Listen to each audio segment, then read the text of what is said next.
Thereafter, we'll proceed to a brief on tax reforms, and this will be done by Mr. Tingambanda, the Commissioner General for the Zambia Revenue Authority. When that has happened, there are certain things we need to put in place, which is official statistics. What are the official statistics? So, the Commissioner, the Acting Statistician General, Mrs. Shwamdenda, will come and give us a presentation on official statistics, after which we are going to have two witness accounts. I will introduce the witnesses of what has happened. They will give us an account of what has happened. What have they seen from where they are as citizens? When they've done that, we are going to have a presentation from civil society. This will be done by the Center for Trade Policy and Dialogue, Director there, Mr. Isaac Makobo. And then there will be followed by a presentation from IAPRI, which will be done by the Executive Director, Dr. Brian Singer, the Zambia Chamber of Mines,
open remarks from the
sugar,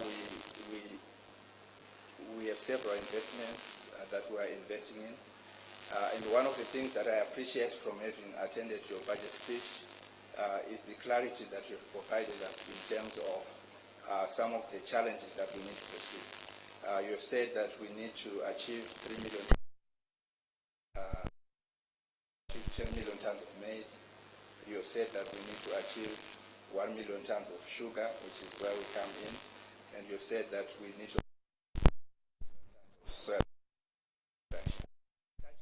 in terms of what we wake up to go after is something that we really cherish as Zambia'S Sugar. And so what are we doing as Zambia'S Sugar to drive the 1 million tons of sugar, that challenge that you have brought to us? We are currently investing about $132 million US dollars, and these are projects that are underway and not yet to be approved.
Already are expanding our cogeneration capacity by 13 megawatts as we speak, and we look forward to invest in another.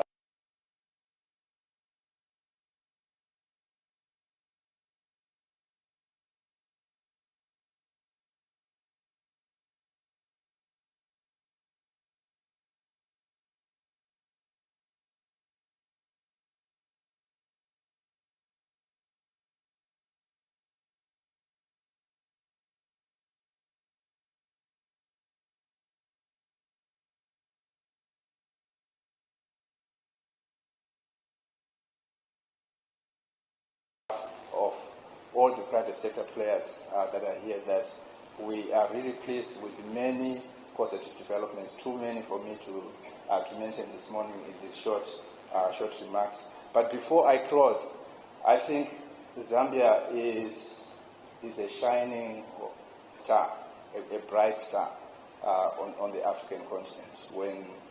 When we look at the potential that this country has in mining,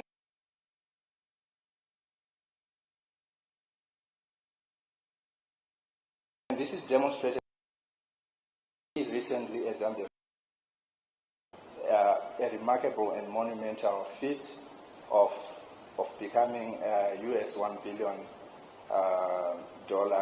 company on the Lusaka Stock Exchange. I think we deserve a big round of applause. This demonstrates the that the country has, and we look forward to the engagements this morning, and we thank you for hosting this event, and we assure you that we will continue to participate and to support future events. Thank you.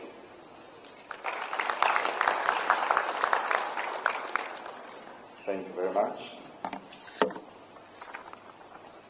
We'll now call upon the chairperson of the Cooperating Partners Group to come and give a short statement, and thereafter you may use the podium there, and thereafter we will ask the Honorable Minister to come and give us a keynote address. Let's encourage Mr. Rudoji Roju. Thank you.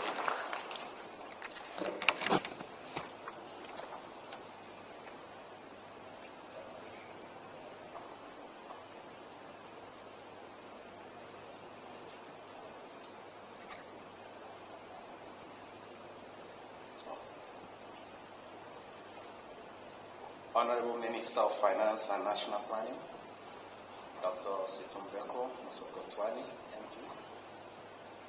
Secretary to the Treasury, Mr. Felix Nkulukusa. Governor of Bank of Zambia, Dr. Denny Kariaria. ZRA Commissioner General, Mr. Lingani Banda. Senior government officials, members from the private sector, civil society members, members of the press, our fellow development partners, ladies and gentlemen, good morning. On behalf of the Cooperating Partners Group, allow me to express our appreciation for being invited to this important town hall meeting, reviewing the 2021-2025 economic performance and outlining the 2026 budget and economic outlook. This open consultative platform reflects Zambia's continued commitment to accountability, transparency, evidence-based policy making, and strengthened public financial management. Over the past several years, Zambia has made notable progress in stabilizing the macroeconomic environment, restoring fiscal credibility, and improving business environment.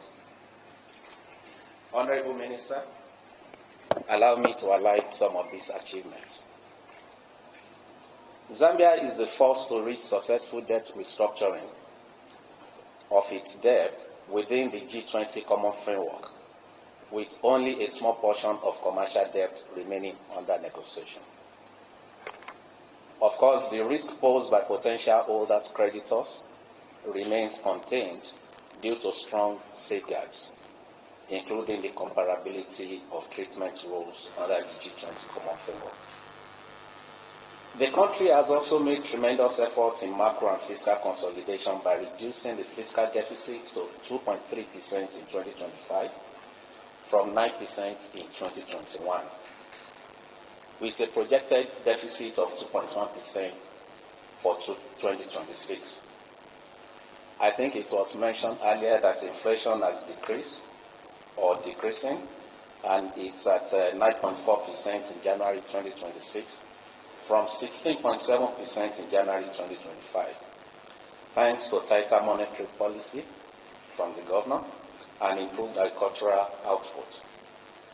Since 2022, a total number, I think quite a number of reforms, I think my friend Eric Hill will talk to that later, have been adopted, covering various sectors of agriculture, energy, mining, manufacturing, financial services, ICT, and tourism.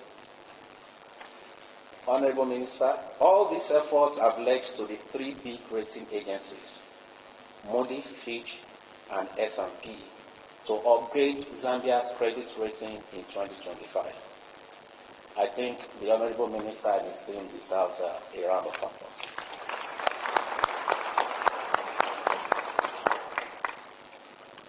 On behalf of the CPG, that's the Cooperating Partners Group, I commend the government for the progress made. This anchors the ambitious targets set out in the 2026 budget, including projected GDP growth of 6.4%, reducing 2.1%, and strengthened revenue mobilization efforts aligned with the 8th National Development Plan. As development partners, fully aligned with Zambia's vision for economic transformation, job creation, human development, and resilience building. Honorable Minister, that said, we also acknowledge the challenges that remain. Our collective focus, therefore, must be on ensuring that the gains made since 2021 are not only protected, but scaled up with reforms accelerating rather than slowing. I would like to assure you that the development partners stand ready to continue supporting government-led efforts through grants, concessional financing, technical assistance, private sector-led mobilization, and targeted support to sectors.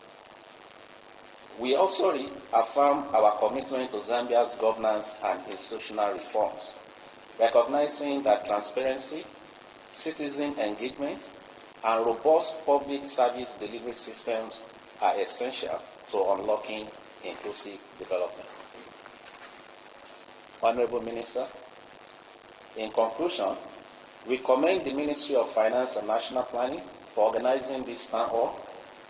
Public engagement of this nature strengthens accountability and ensures that the national budget is not only a fiscal instrument, but a shared roadmap for all stakeholders.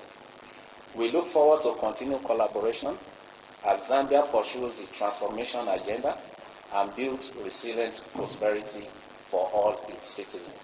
Thank you very much.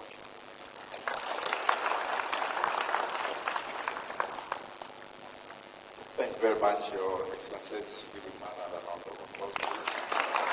At this point in time, it is my honor and the privilege to call on the Honorable Minister of Finance and National Planning, Dr. Mwebantu, to come to the podium here. Please, we are standing and deliver a keynote address. Let's encourage the Minister lady.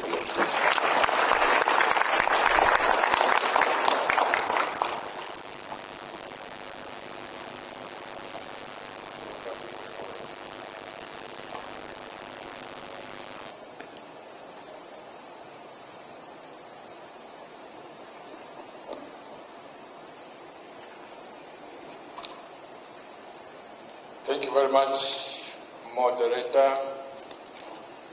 And let me join my colleagues who have been speaking earlier to wish everybody a good morning. And all those who are watching and following us remotely, I also wish you a good morning, as I recognize everybody following the protocols that has already been laid on the table. As we've heard, it has been a tradition the last 4 years that every quarter we meet with members of the public and stakeholders so that we share information on what is happening in our economy. Today is yet one of those days when we are doing so, but today is also a little bit special. Special in the sense that this is the one but last engagement that we are having with you before the 2026 general elections. This is why we felt that we should not just talk about the last quarter, but also give an overview of what has happened in the last 4.5 years when the UPND government has been in office. Today it is also special because, in a sense, we've just concluded the 8th National Development Plan, and therefore it is time to reflect. Today is also special because I believe it was only yesterday, was it? It was only yesterday, Tuesday. It was only on Tuesday when we concluded the 38-month economic program that we are collaborating with the IMF.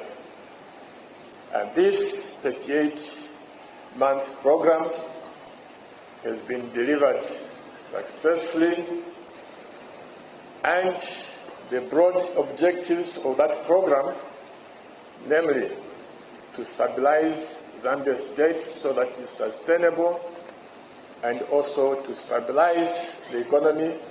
Stabilizing the economy simply means you have stability in the exchange rate, prices are reasonably stable. We believe, and the IMF board also believes, that the broad objectives of that program of 38 months has been achieved, and with that, therefore, we close that chapter and we look forward to the next engagement with the IMF. Now, IMF program, I want to tell you, they are not easy things to implement. They are not easy things to implement because, in a sense, you are changing the way people have been living, adjusting their behaviors. And for every change that you make, of course, there are those who benefit and there are those who get disadvantaged. And those things are the ones that make it hard. That's why many countries fail to implement IMF program. This is why even Zambia in the past, it has been on and off to implement an IMF program. But this particular IMF program, I'm very proud and happy to say that it has been successfully implemented period after period without disengagement. So this is very rare across Africa and many other countries. And I want to thank, of course, our colleagues in the IMF. I want to thank our cooperating partners, the World Bank, the African Development Bank. I want to thank the President, Cabinet, and everybody who has delivered this program. This program, I must say, was anchored on the 8th National Development Plan. The 8th National Development set out broad objectives of what we wanted to achieve, and given where we were, we felt that we needed to stabilize Zambia's debt. We needed to stabilize the economy. We needed to manage the public resources, public finances prudently, so that we spend within our means, because when you don't do that, that is a recipe for inflation, that is a recipe for exchange rate instability. So prudent management of public finances is very important, and this is what we've delivered. We needed, under this program, to shift resources away from areas where perhaps there was less impact, especially on the weak in society, shift those resources to areas where there's impact on the general public. Contrary to what most people think, if you run a program of prudent fiscal policy, the common man is going to suffer, there's going to be a hiring freeze in government, there's going to be freeze of salary increments in the public sector. Nothing of that sort has happened. All we have done in the last 4.5 years, all we have done is to eliminate wastages. Which are those? And when I say wastage, I don't mean that I don't appreciate what this man was doing, but it's an issue of moving the money from less priority to higher priority. In the past, we were spending so much money, as you know, subsidizing fuel. As we were subsidizing fuel, millions and millions of young people in this country were failing to go to school because their parents could not afford to take them to school. And that, of course, is what has created the so-called, what do they call them, junkies? Junkies. Because we're leaving millions of people out. So when I talk about putting money into private areas, this was an example. My friend, you have a car. Since you have a car, it means you have some means of sustaining the car. I cannot give you money to go and buy fuel when there are millions of young people failing to go to school. Then we are headed nowhere. So these are the sort of things that we've been doing the last 4 years, stabilizing the economy, stabilizing the debt, and also pushing money into the most relevant areas that support the common man, not to hurt the common man, but actually to improve the lives of the common man. This is what has been happening. Colleagues, I'm very happy and proud that this government, I think it has delivered well beyond expectations.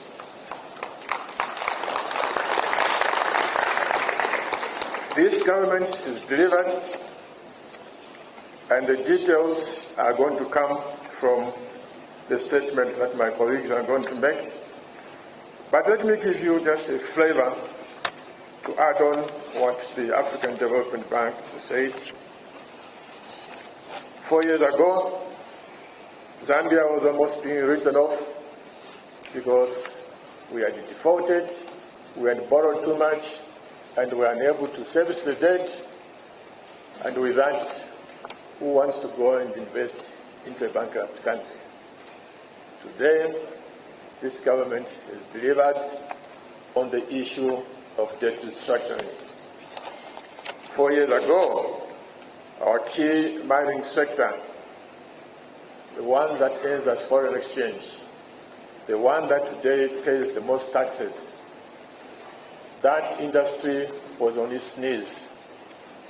Today, that industry has been delivered and production is steadily going up towards our 3 million tons target. 4 years ago, Mr. Moderator, the investment into our energy sector had more or less stagnated. For years and years, experts told us that you are too much dependent on water for electricity. Can we do some changes so that electricity can also be generated from other sources? And we, the Zambians, resisted. Why are we worried? This electricity comes from water. God gave us water. Electricity from water is very cheap.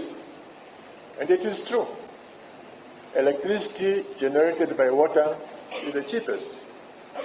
Because when you generate electricity for something else, take the example, those who generate electricity from fuel, then you must import the fuel. You must transport it from the ports. If it is from coal, you must mine the coal. You must transport the coal.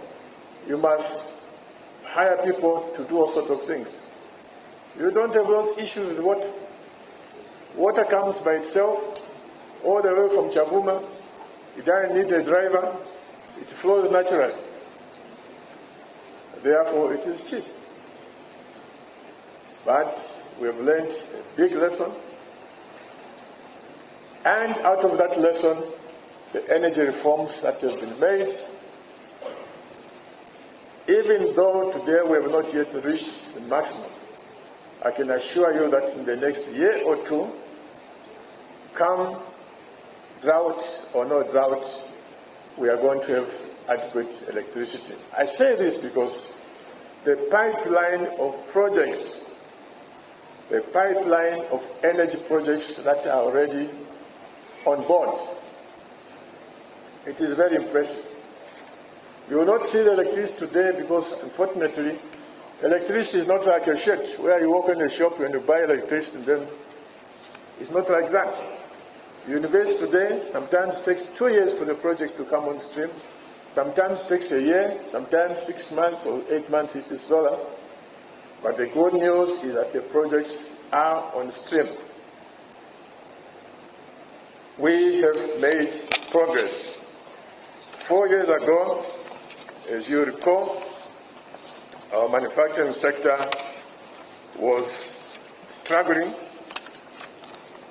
Today, I'm proud with the figures that these colleagues from manufacturing, Mr. Saga there and your friends, they've been showing us figures and of course collaborated by statistical agency, but manufacturing is actually rising very fast. And we see the evidence. Where we used to import ceramic tiles, now we are one of the biggest exporters in the region. Where we used to import fertilizers, now we are the biggest exporter of fertilizer in the region. Pretty soon, we'll be exporting textiles as the Mulungushi opens. And I can tell you that throughout the area around Lusaka here, the number of manufacturing firms that have just sprung is very impressive. I know I have an issue with you, colleagues in the manufacturing sector. You are pushing very hard for non-taxation of inputs. I agree with you 100%. Give me time as I fight with my colleagues from the Revenue Authority. Those who are not paying taxes,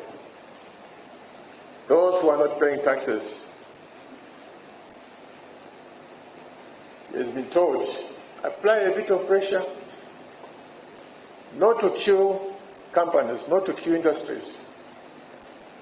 Our view is that inputs must not be taxed because this is what grows the industry. But we have just have a temporal issue of how to boost taxes, especially from illegal miners. Some of them very small, some of them fairly big. We are going to push very hard so that those who pay taxes, we don't put too much excess taxes on them. Those who have not been paying taxes, they must do their fair share. So I'm aware of that issue and I'm pushing very hard. 4 years ago,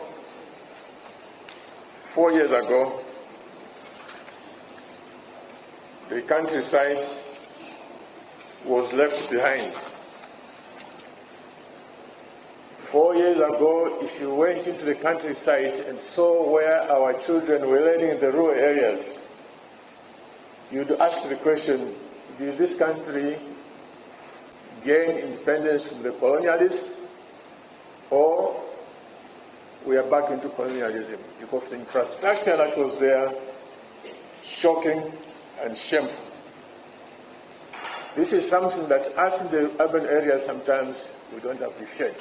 Because we live in Lusaka, we live in Kitwe, we are in Livingstone, we don't know what is happening in Katete, we don't know what is happening in Mirunga, we don't know what is happening in Kalabo. The CDF that this government has implemented, these areas are now changing dramatically. To talk about my own constituency, out of CDF alone for my constituency, I would say 90% of the people are within a distance of maximum 7 kilometers to reach the nearest health center. 90% of the population are within a distance of 7 kilometers to reach a health center. Previously, they had to walk 60 kilometers, 40 kilometers, 50 kilometers. That has now been reduced to that level. This is the progress that this government has made. I will not go more and more, because I'm sure, as was already started by the African Development Bank, more and more of what is going to be said this morning is just to illustrate the issues of what has been achieved in the last 4 years. So let me just spend the next few moments as I go towards the end of the presentation to talk about the future. The economy has been stabilized, and we are going to work very hard so that the economy remains stabilized. The debt, we have got a grip of that, and we work very hard to make sure that we don't fall back into the old habits, old bad habits. But as you walk around the country, obviously there are many of our citizens who view the fact that some of the numbers that we talk about here, they don't make much sense to them, because for them what makes sense is a job.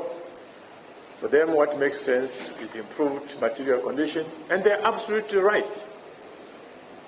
The job of an economy, or the way you judge an economy, is not just about GDP growth and so forth. Ultimately, the success of an economy is judged by what it does to the people, and those numbers are found in the social sectors. So, in short, what I'm saying is that in the next 5 years, we are not just looking at stabilizing the economy. We are looking at saying, how can Zambia be a Vietnam? How can Zambia be a Mauritius? How can Zambia be a Malaysia? How can Zambia be an Indonesia? This is what we are looking forward to. And this is what is now going to uplift the material conditions of the citizen. Because now they will get a job, a good paying job. Now facilities, social facilities will be created better. Now they have access to decent housing because they have decent incomes. So our job in the next 5 years is to work very hard to turn this country from mere economic stabilization to be something like Malaysia, to be something like Indonesia, to be something like Mauritius, to be something like Vietnam. This is what we are aiming for. This requires a lot of work, colleagues. It requires a lot of work. Many of us don't appreciate the fact that people in rich countries, the kind of lives that they live is stressful. Stressful because they're made to work. Okay? If you believe you are going to live well by relaxing and hope that you are going to be rich, you will not be rich. Sometimes I get colleagues writing me messages. How come we have got minerals, copper, gold, nickel? How come we are poor? When I reflect, I say to myself, this person is asking me like a child would ask me a question and say, how come there's meal in this house? How come there's relish in this house? How come there's water, but I'm hungry? Or another person who will be on shore of a lake or a river, is seated in the shadow. How come I'm hungry? But there's fish here. Yes, there's fish. Go and catch it. Make an effort and go and catch the fish, then you will eat. So, yes, indeed, we have resources. But for you to derive benefits out of those resources, you as an individual, you as a citizen, you must be prepared to go in the bush and cultivate, then you eat. You must be prepared, as some of these colleagues who come from outside, you must be prepared to go in the bush and look for emeralds.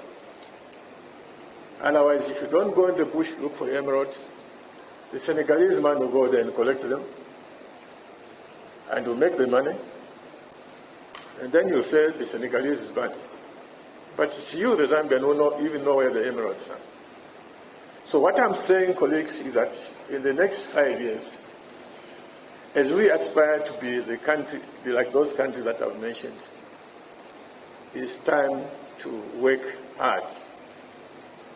The government is going to facilitate, not just by way of the environment that is being created so that you can access loans, but we have to make changes in the economic incentives.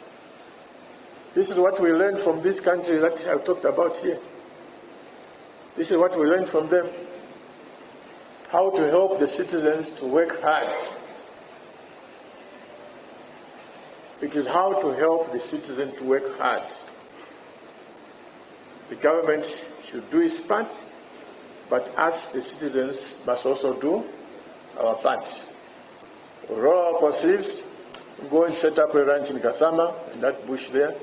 Roll up a ranch, roll up your sleeves, go and set up your ranch in Pushi, in Kaoma, wherever. That's what it means. To expect that government is going to make you rich and you do nothing, unfortunately, it will not happen. So we are aware of this. Step by step, we'll create the economic conditions, economic incentives that is going to make all of us to be more productive. So that all of us can have that mind that is in the Rwandese that we always point fingers. Why, how come that Rwandese, the shop is making money? Me, I'm not making money. Maybe this Rwandese is practicing witchcraft here. There is no witchcraft that is practiced. What the Rwandese is just doing is that he wakes up very early in the morning. When there is no weekend for him, there is no Sunday for him, he's always there on the shop. So on that Sunday, when somebody wants to buy, the shop of the Zambian is closed, the shop of the Rwandese is open, they go and buy. So let's learn from these colleagues. Let's learn from this. I have seen, maybe let me not go there. So this is the agenda for the next 5 years, how to help us, the citizens, not for government to do things, not for you to say, but in this little town there is no fuel station. Government come and open the fuel station. No. If you've seen that there is no fuel station, that's a business opportunity for you, not for government. Government cannot go and run a small fuel station in a small place like Alabo. It is you. That's what we are going to help you to do. So this is how we see ourselves moving forward, and I can assure you that if we do that, which we are going to do, we will be amazed. And I want also to give you a warning. Some of these things that we are going to do, that we may have to do, may initially annoy you. Some of the things that we do to improve an economy may initially annoy you. All these countries that I talked about, they recently industrialized, whether you are talking about India, whether you are talking about China, whether you are talking about Indonesia, to push the citizen to be productive, some of those measures initially annoyed the citizens. Just like when we annoyed you when you removed the fuel subsidy. But today, everyone can see that the children of Zambia are now going to school, they are going to be productive, So in a similar way, when we put in measures to make all of us to be productive, to push ourselves, like the way the coach in the soccer field pushes the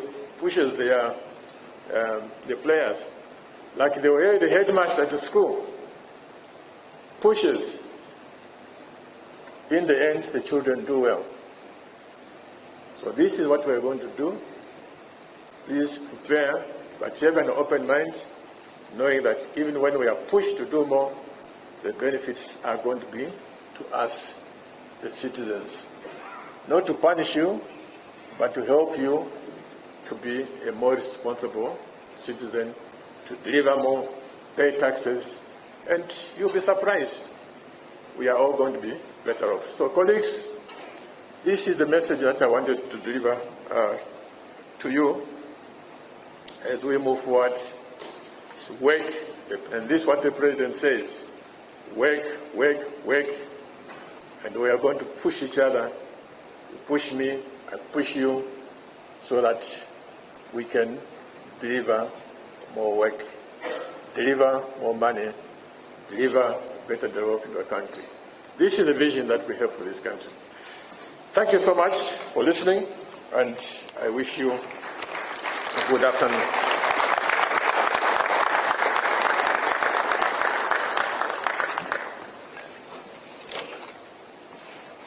Thank you very much, Honorable Minister, for that speech.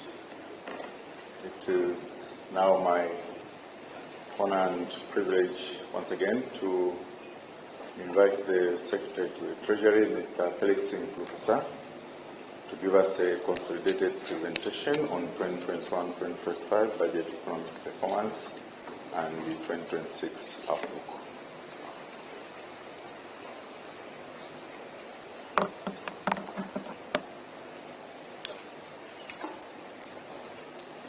Thank you very much, Honorable Minister, and let me just ride on the protocols that have already been established. My presentation today is looking at what we have done in the last 4 and some months, years, and what we look forward to doing 2026 and going forward. I don't know who is controlling the presentation. Please, if you can move, and please put it in the presentation mode. So, who is controlling the presentation?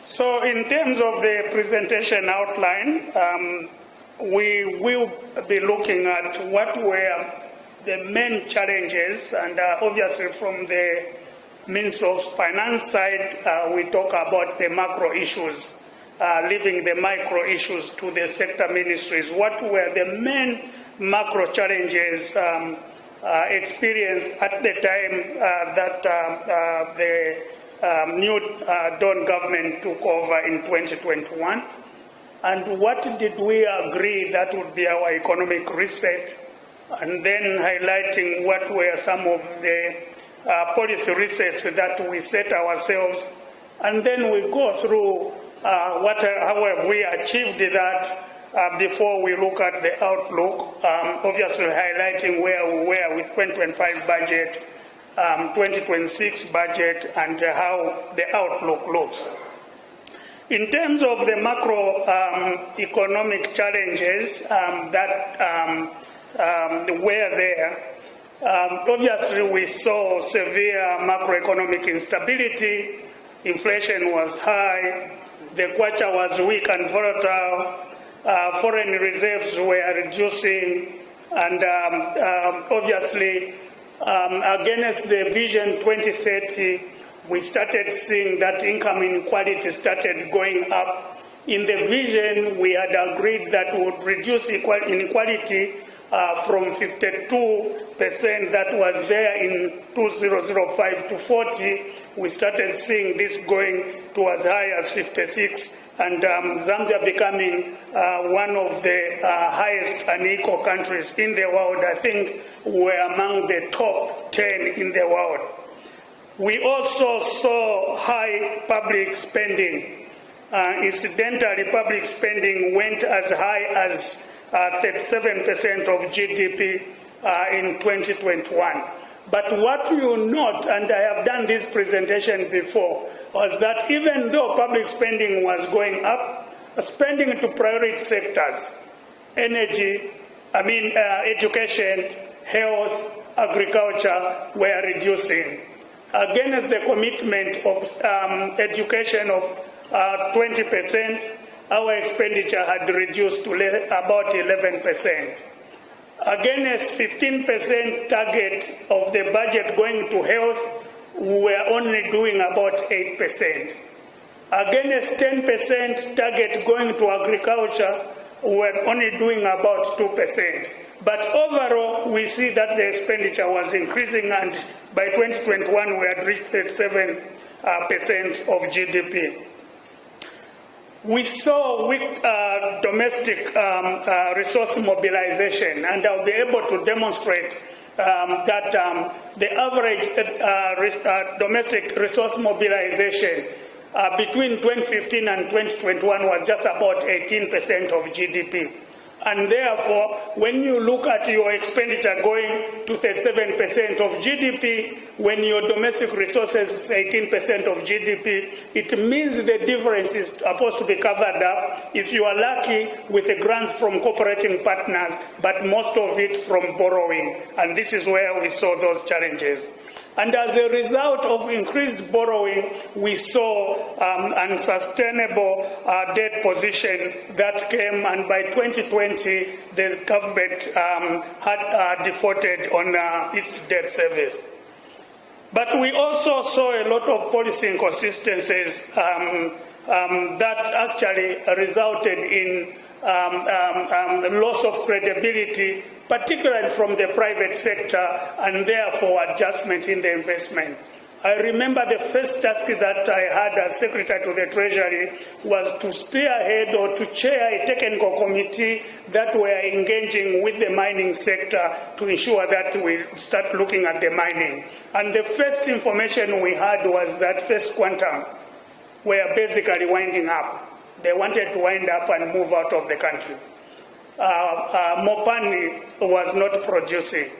KCM was not producing, and we were in court. And obviously, the question was, how do we make sure that we improve that? We also found inconclusive discussions. There was no program with the IMF. There was a commitment from the government, but that commitment never actualized. And based on this, we then agreed to say what should be our economic reset. And overall, we said that in our economic reset, we needed to restore macroeconomic stability, but also foster higher, more resilient, and more inclusive growth, so that we should start reducing the income inequality between the rich and the poor. Specifically, we committed that we will restore debt sustainability, and we said that we will do this through fiscal adjustments and through debt restructuring. Debt restructuring, recognizing what we already owe and asking how we can restructure so that we can be able to be in a position to pay. Fiscal adjustment in the way that recognizing that we cannot afford. Can we put zero ceiling on commercial external borrowing, and can we also discipline that we start reducing the budget financing from borrowing? I always say this, that from the rule of the thumb, if a poor country like Zambia borrows more than 3% of GDP to finance the budget, that country is likely going to face challenges in servicing that debt. In countries like Indonesia that the minister talked about, they have now fiscal rules that say if you have got a structural challenge and you want to increase your borrowing, you can increase your borrowing above 3% or only up to 3 years. You cannot perpetually do that. To be able to address the structural challenge that you have, and you go back so that you can have sustainability. We then talked about restoring fiscal sustainability through adjustments. And the adjustments we talked about is how do we ensure that we have got a resiliency by increasing domestic resource mobilization. And that became a target. And all these parameters were what was anchored in the 8th National Development Plan that we are concluding this year as we now go into the 9th National Development Plan. But more importantly, we talked about strengthening governance and reducing the risk of corruption, including improving public financial management. And we have a working team now with our cooperating partners where we have reviewed the public financial management, and now we have developed a strategy, and we are saying how do we implement that strategy. Strategy talking about how do we ensure that we rationalize our expenditure so that we reduce the borrowing but we increase the impact that we have. Strategy on how are we going to make sure that we increase domestic resource mobilization, both tax and non-tax revenues, and therefore be able to reduce the borrowing that we have. And as a result of that, we then went into board economic reforms.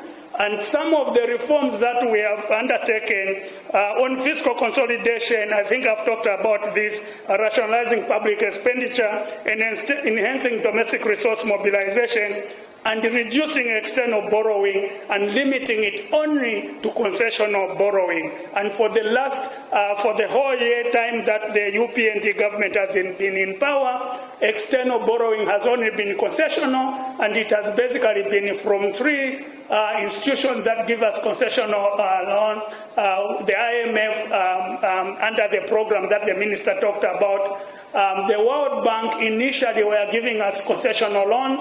Later on, we have just been getting grants, and our colleagues, the African Development Bank. Obviously, we have got small institutions like the OFID and the IFAD that give us concessional lending, and they were put in the basket of the debtors that will be giving us positive net cash flows during the IMF program, and therefore their debt not restructured.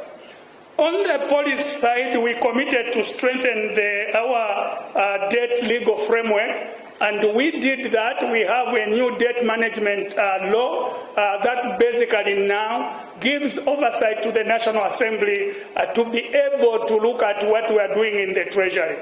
Before, the Minister of Finance or the Treasury would be able to make the decision and go and basically get formalization or ratification. Now, we need to take a borrowing plan to the National Assembly at the time we prepare the budget. And in that borrowing plan, we need to indicate what we are going to borrow, what the terms are, and the purpose for which we are borrowing. And on a quarterly basis, we produce a debt bulletin that basically talks about how we have been performing in that area, and therefore providing more transparency. We also had some reforms in the energy sector, thanks to our colleagues, the cooperating partners. We then collaborated with the World Bank and the African Development Bank and many private sector. And in January 2025, we launched the Energy Compact.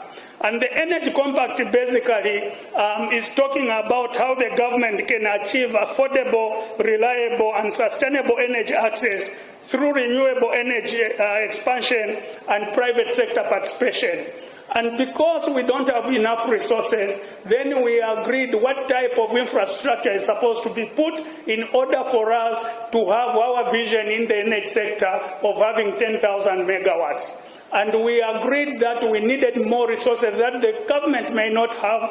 And the resources, when we did the combing, the generation, transmission, distribution, and all those, we came up with a total budget of $11.6 billion. And then we agreed that we then partner with the private sector, and the private sector committing to financing about $9.5 billion of that, and the difference then coming from the government.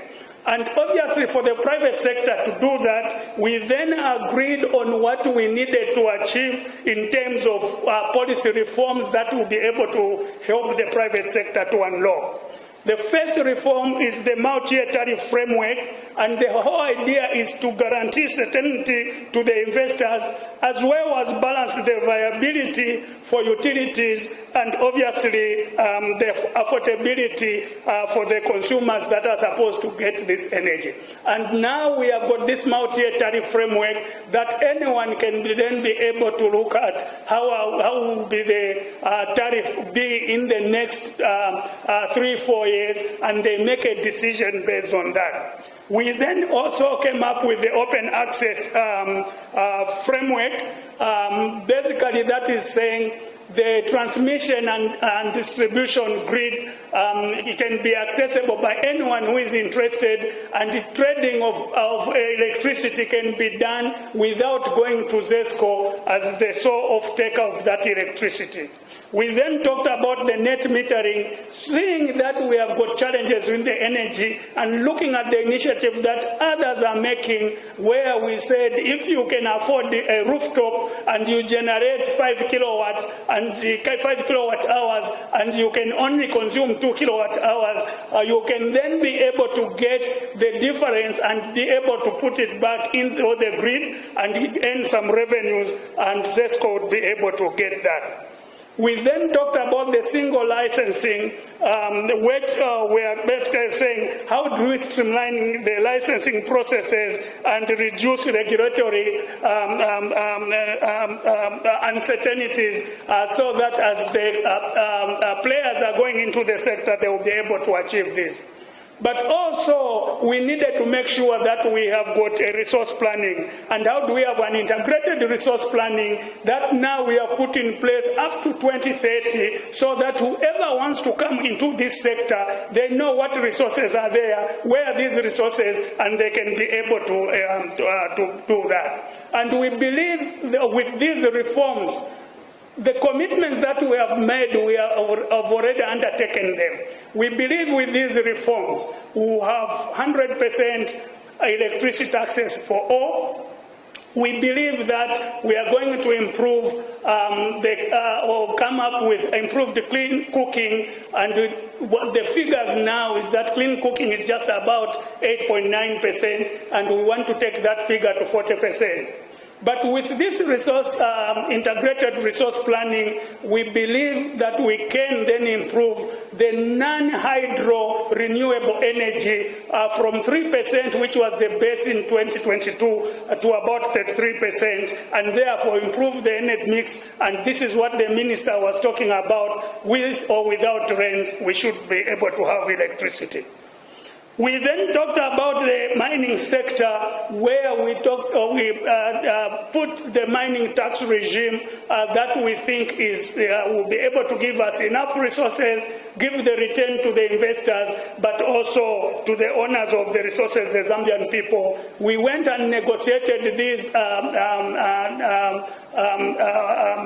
cases that were in court, like KCM, and now they are out of court. They have come and they are producing. We are talking about improving the mining environment and ensuring that we capture everyone. For the first time in 2025, we now have in the Zamstats figures 50,000 metric tons of copper was produced by the small scale miners for the first time, and we believe that we'll continue capturing that.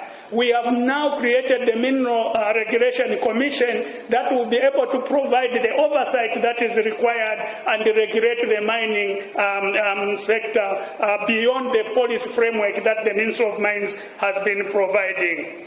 And of course, in the agriculture sector, we were talking about the comprehensive agriculture transformation support program that basically is not only looking at FISIP, but is looking at how is the agriculture going to be financed, what extension services should be provided, and so on and so forth. We are also talking about the SAF in the agriculture sector to try and support the small-scale colleague. And then we have also got a partnership with our colleagues from the World Bank where they have put resources also to support the small and medium enterprises to be able to add value and get the improvement that we are looking at.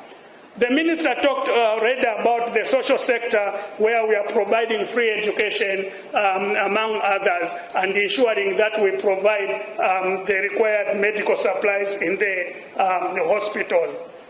I just wanted to go to the next slide where we are talking about what has been the outcome of these reforms that we are undertaking together with the cooperating partners, together with you, the private sector, and the private sector moving this agenda.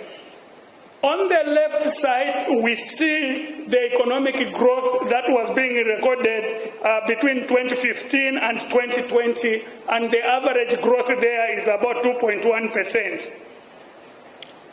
And on the right, we see the economic growth that we have been achieving between 2021 and 2025, and we see that the average growth there is about 5.2%. And therefore, you see the difference. In both intervals, we have had challenges. In the first, we had challenges in 2015 where we had a drought. We had challenge in 2020 where we had COVID. In the second, we had the challenge of cholera in 2023. We had the drought in 2024, and it was unprecedented drought. But we see that there is a resilience in the economy, and the economy continued to grow.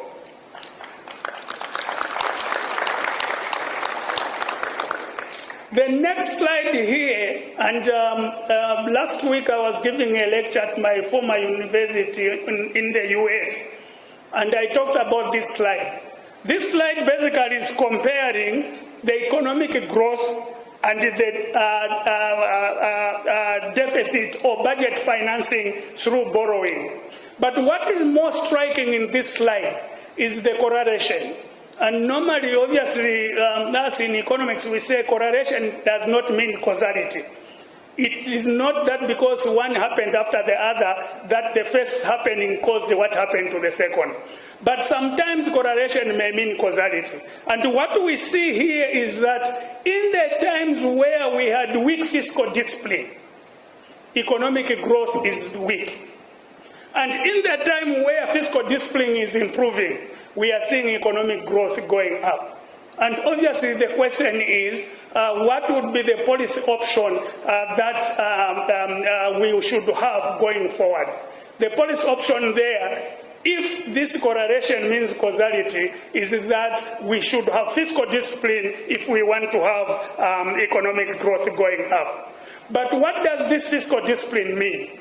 It does not mean that when you spend more, you therefore be richer. I had a case of my brother-in-law who was working for Zambia Airways, and he was one of the directors at Zambia Airways. And his security guard, the person who was opening the gate when he's parking the vehicle, was staying in Kaunda Square, Stage 1, high density area. The manager or the director at Zambia Airways was staying in Avondale, low density area. The security guard, with the little money that he was getting, put it to good use and started building a house in Avondale. The director even gave the security guard some money. You think you can finish this house? Your money is too little. The director said he was going to build the house at once. When Zambia Airways was closed, the security guard was moving from the director was moving from Avondale to Kaunda Square. This is the story that we see here. So we reduced the expenditure from 37% of GDP to 28% of GDP in terms of the budget expenditure. But the impact, the results are more than what we had when we were spending higher. And therefore, it is not the quantum of what you spend, it is how you spend that money that matters. And this is the fiscal discipline that we are talking about. And what we have done is that as we are taking these structural reforms, how do we make sure that we cushion the vulnerable and the poor? And this is why we're talking about free education, we're talking about increased social cash transfer, and we're talking about all the social protection programs that we have. The next slide is basically looking at what we have on the domestic resource mobilization. That graph shows you that between 2015 and 2021, domestic revenues as a share of GDP was only 18%.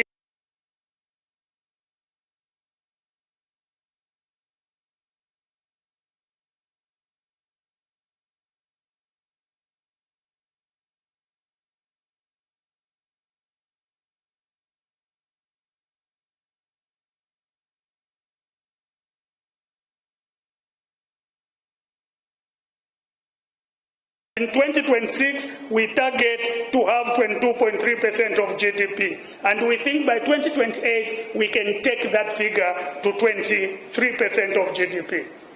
On your right, we basically are showing how much domestic resources are contributing to the budget. In between 2015 and 2021, 62%. It means if we didn't receive any grants from the cooperating partners, the rest of the money we borrowed. If we received some grants, the grants and the borrowing was the one that accounted for 38%. We now have increased that, and when you go to 2026, we are talking about 82% of the budget being financed from domestic resources.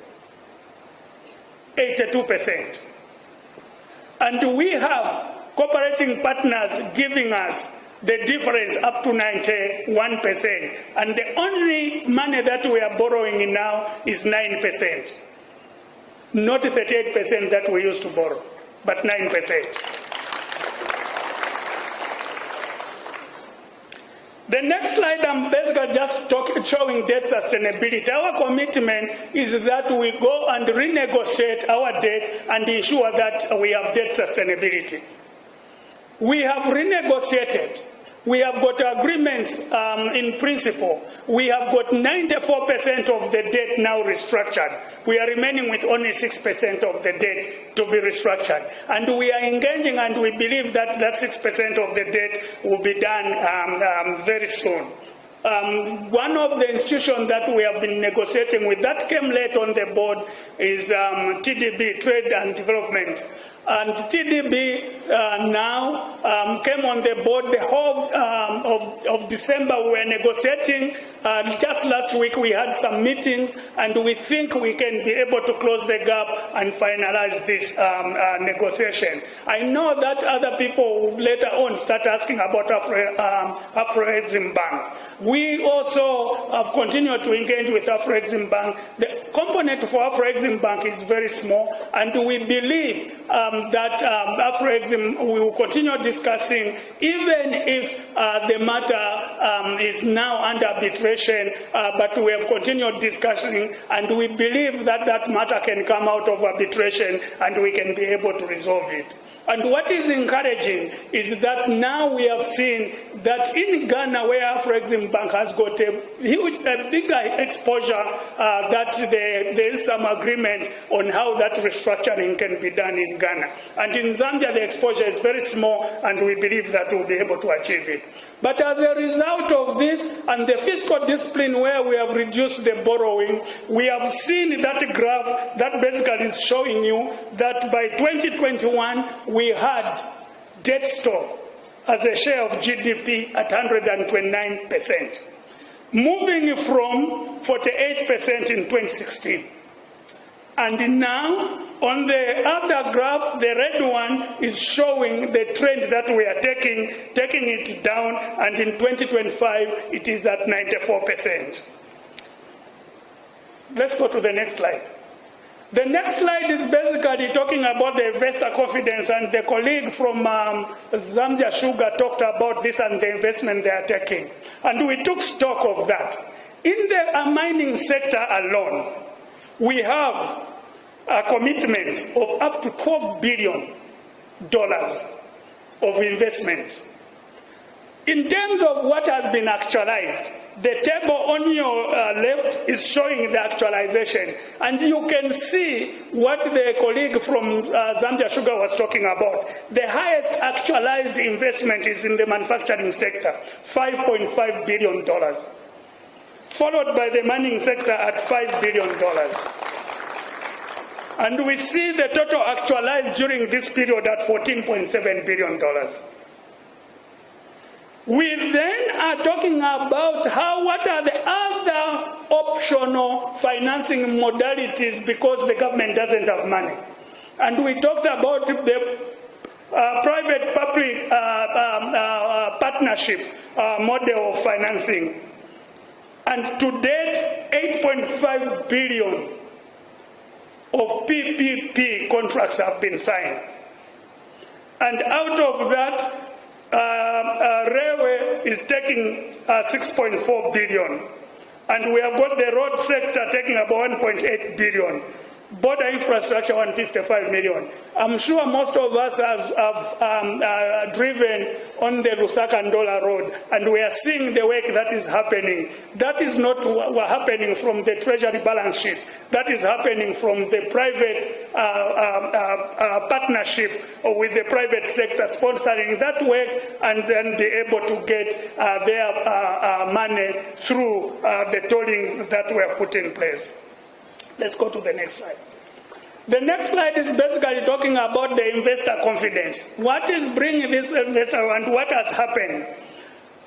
Throughout the time, we were rated, and the two official rating agencies for Zambia are Fitch and Standard & Poor's. And throughout, we were rated as a restricted default or as a selective default. And now in 2025, Fitch has rated us with a B-, Standard & Poor's with a CCC+. These ratings are at the same level, it's just that they use the different methodology and they use the different language. But basically what this means is now we are graded as an investment with a higher risk. But what is important in this rating is the outlook. Now we have a risk because our debt is still there, but some of it has not yet completed 6%. But the outlook is saying we are stable. And therefore, we see a lot of support, a lot of people. And I was talking to one of the lawyer colleagues and says, from us as lawyers, we can tell whether the economy is doing fine by how many people approach us to help them with the investment in Zambia. And therefore, according to the lawyer, the economy is doing very well just from there. Even before they look at these numbers, how many people are going to them, knocking on their door, asking them to help them establish businesses in Zambia and the money they are making out of there. I thought I could also talk about some of the achievements we have made aside the economic achievements that we talked about. And my colleague from the Zambia'S will talk about what is the impact of this. In the agriculture sector, we have self-sufficiency and major export of fertilizer and maize seed. The minister has already talked about that. We are now exporting ceramics. We recorded a bumper harvest, and now we are talking about having reaching 10 million metric ton. I know that the crop focus survey has not been done. I've got a small farm in Mulungushi, and every time I go there, and I can see the amount of maize that people have and the planting that they have done. And I'm very sure that we'll have a better harvest should the rains continue than we had last year. In the social sector, in the health sector, the grade 12 results have just been announced and the highest pass rate of 70.27. And this basically is as a reflection of what we have been doing, recruiting over 26,000 teachers, 1,200 non-teaching staff. And this has helped with the policy of free education to bring back some of the students that had gone out. More than 2 million learners have come back to continue learning. And this obviously is going to break the generational poverty that we have seen, because the father is poor, the whole generation becomes poor. Education is going to break that. We have also introduced the bursary and meal allowances for students, expanded school feeding programs to all the 106 districts in 2025 from only 70 districts that were benefiting before. In the mining sector, we are talking about increasing the production, and we believe that in 2026, our target is to have 1 million, I think it's 1,026,000 or 38,000 metric tons. And we believe that we are on the right footing for us to reach the 3 million that the minister had pronounced. We have seen some of the mining companies that closed, some of them as far back as 47 years ago, that have opened a mining company like Karengwa Mining, like Luansha 28 Shaft. We have seen these opening.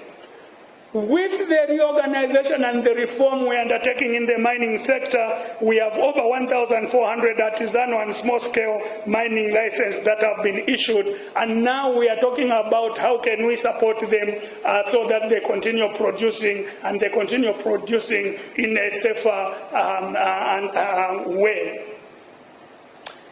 In the energy sector, I already talked about the reform that we're undertaking, and this graph is basically showing where we believe we should be in the energy sector by the year 2028. With the reform that we have undertaken. What is interesting in here is that we are seeing the non-hydro energy coming up, the solar one. We had 94 megawatts in Timpi, in Ndola, in Copperbelt. We had 100 megawatts in Chisamba. We have 300 megawatt Mamba, and now we are going on phase 2, and we believe phase 2 will be ready with another 300 megawatts.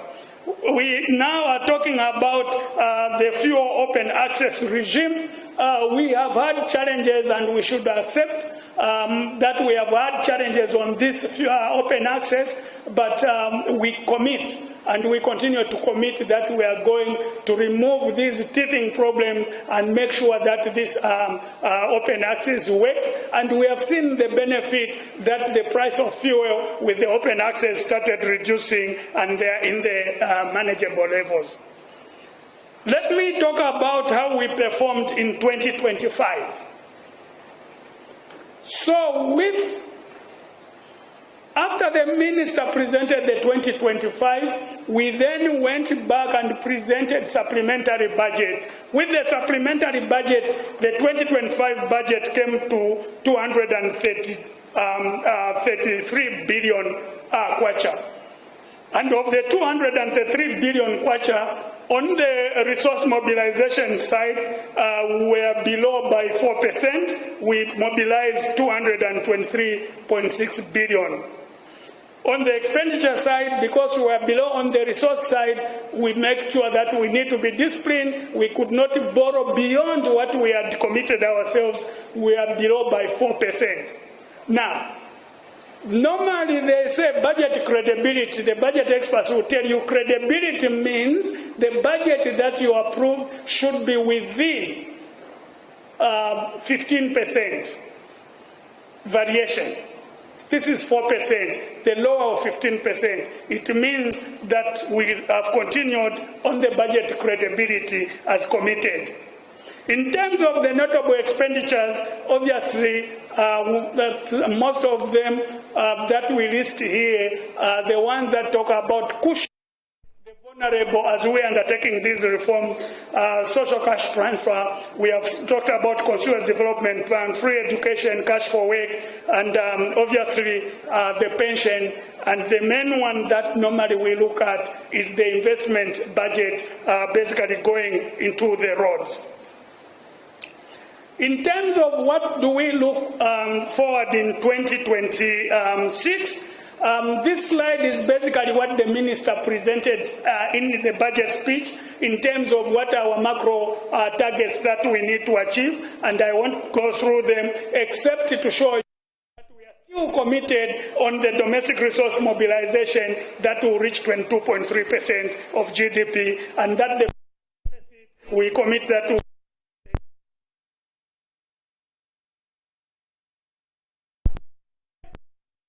showing how do we compare ourselves with our peers. The sub-Sahara Africa average growth in 2026 is 4.6. Zambia 6.4 in 2026, 6.5 in 2027, and 5 that we see. And even when you go backwards, how did we perform? 3 years, Zambia has been on the higher side compared to sub-Saharan Africa. So this means that we are performing Africa, and we appreciate because this growth is being driven by the private sector.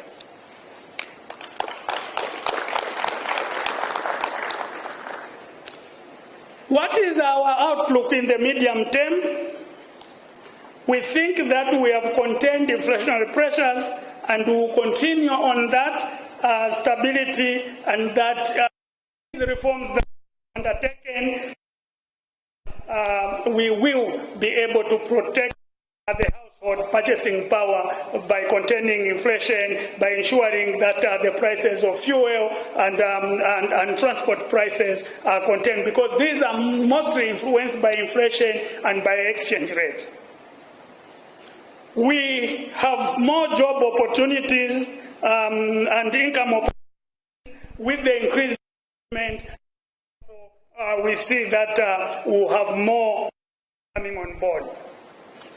We are talking about the expanded social protection for vulnerable households, and now again working with our cooperating partners, the World Bank, we are now establishing a social register so that not poor, and as we are graduating those that are moving from the poverty brackets, we take on board the poor ones, and we believe that with this we are going to go back to our trajectory on income inequality, reducing it to 40% and not going up. We are talking about free education continuing, and we are talking about improving access to health care.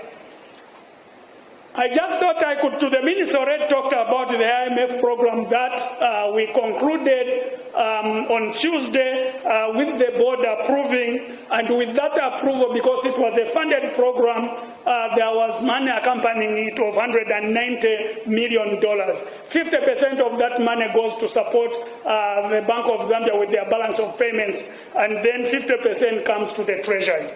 With the conclusion of this program, the total amount that now we have gotten from the IMF during the program period is about 1.7 billion.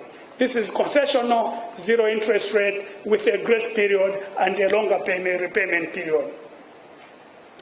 Most of the people have been asking, what is it that this program has done? Remember, the minister talked about the program anchored on the 8th National Development Plan. What have we achieved with this program anchored on the 8th National Development Plan? Macroeconomic stability, I'm sure everyone would agree with me. Debt restructuring, I'm sure everyone would agree with me. Investor confidence, I'm sure everyone would agree with me. Improved access to concessional financing. Now we have got the World Bank that has been supporting us. We have got the African Development Bank that has been supporting us. The IMF are coming. All these had stopped supporting us when we defaulted, when we are not doing right. And this now we have seen is coming up. We have seen the building of the reserve buffers, and the governor will be talking about that. And we have seen the strong governance and institutional reforms being implemented. We now are always talking about one government approach. It doesn't matter whether you come to the Treasury, you go to Cabinet Office, you go to the Ministry of Mines. When you talk about what we are doing in the mining sectors, you get the same response. We have strengthened transparency on public financial management and accountability.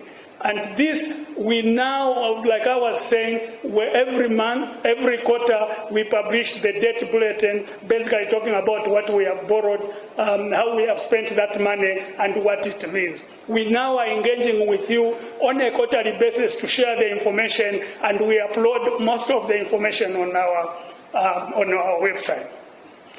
What do we think and we should look for going forward? And I saw Mr. Chikwende was here, and because we are working as one government, even when we are thinking of what is the next program with IMF, the first meeting we had, we called PPDF and said, what is there? What is it that we need to do in order for us to unlock the economy?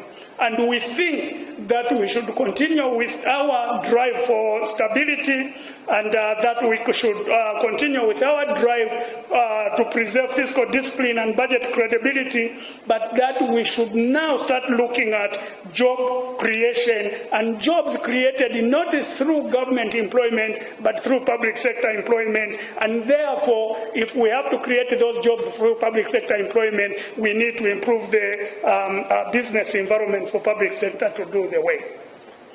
Let me end here by saying that since 2021, we think we have set out a bold agenda anchored on stabilizing the economy, driving the reforms, investing in human development, safeguarding the environment, and strengthening governance. That Zambia's fiscal turnaround is real and is measurable. We can see in the numbers of the consolidation that we are taking, including the domestic resource mobilization drive. That we are now looking at expanding decentralization, and if it were my wish, as we prepare the 9th National Development Plan, I think the top agenda will be decentralization, because we have seen what Constituency Development Fund is doing now in the rural areas. How can we make sure that the resources? Just yesterday, we were preparing for a National Development Coordinating Committee that we'll be having tomorrow. And one of the challenges we had was that we are now measuring how are the clusters doing.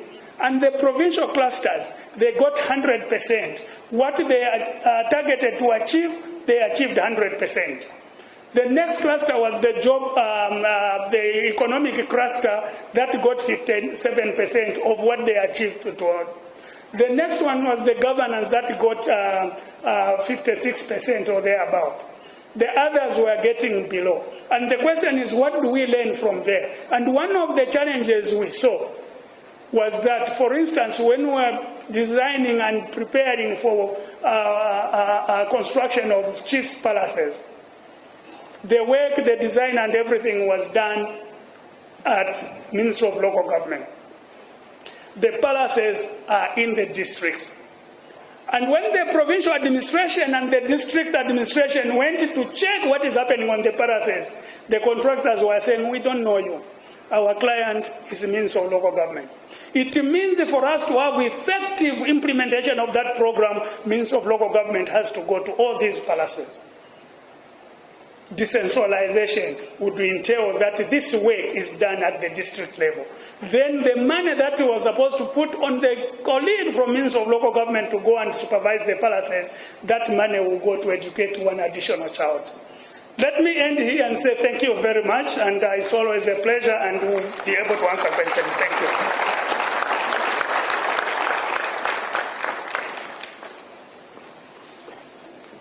Thank you very much, Secretary to the Treasury, for that very detailed presentation. As we are coming in, I believe there were some colleagues outside there who were doing the registration. So for those of you who managed to do the registration, we will share the presentations. It is now my honor and privilege for the next 20 minutes to invite the Governor of the Bank of Zambia to come and make a presentation. which presentation will be followed by one from the Commissioner General of the Zambia Revenue Authority, another from Zambia'S, and then we'll come to the IMF President. Thank you. Governor Sam.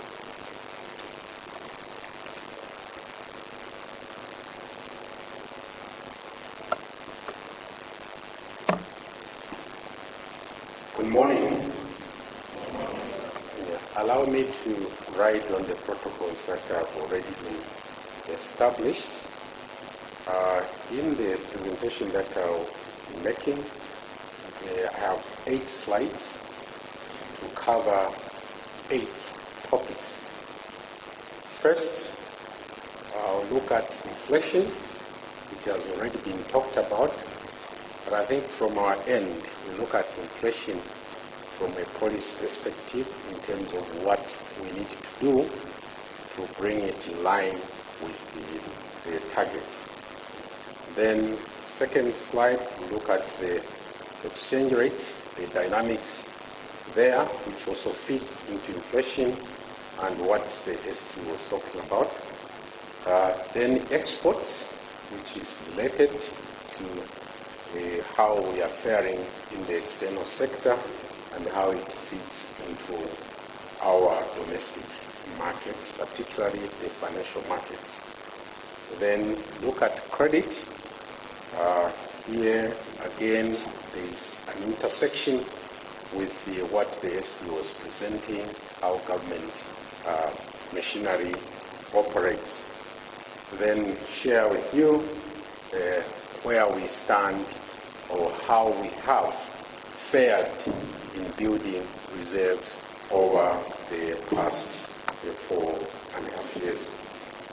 Then we'll have a slide which talks on yields on government securities and how they relate to the lending rate in the market.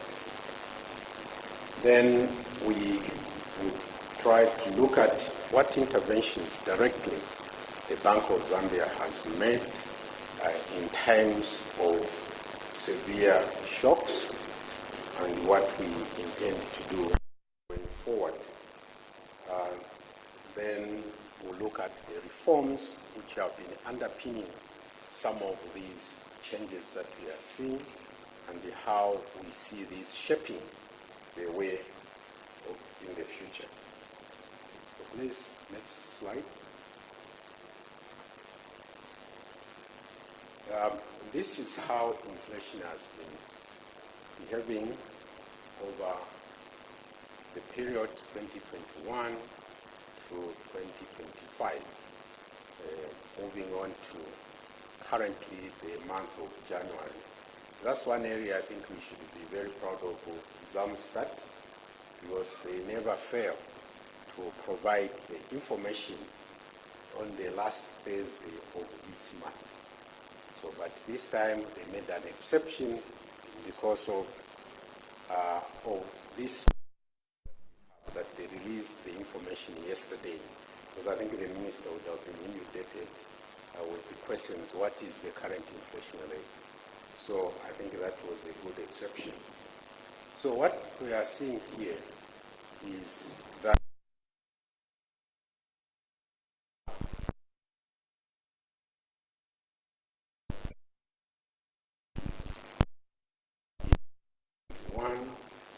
then it came down.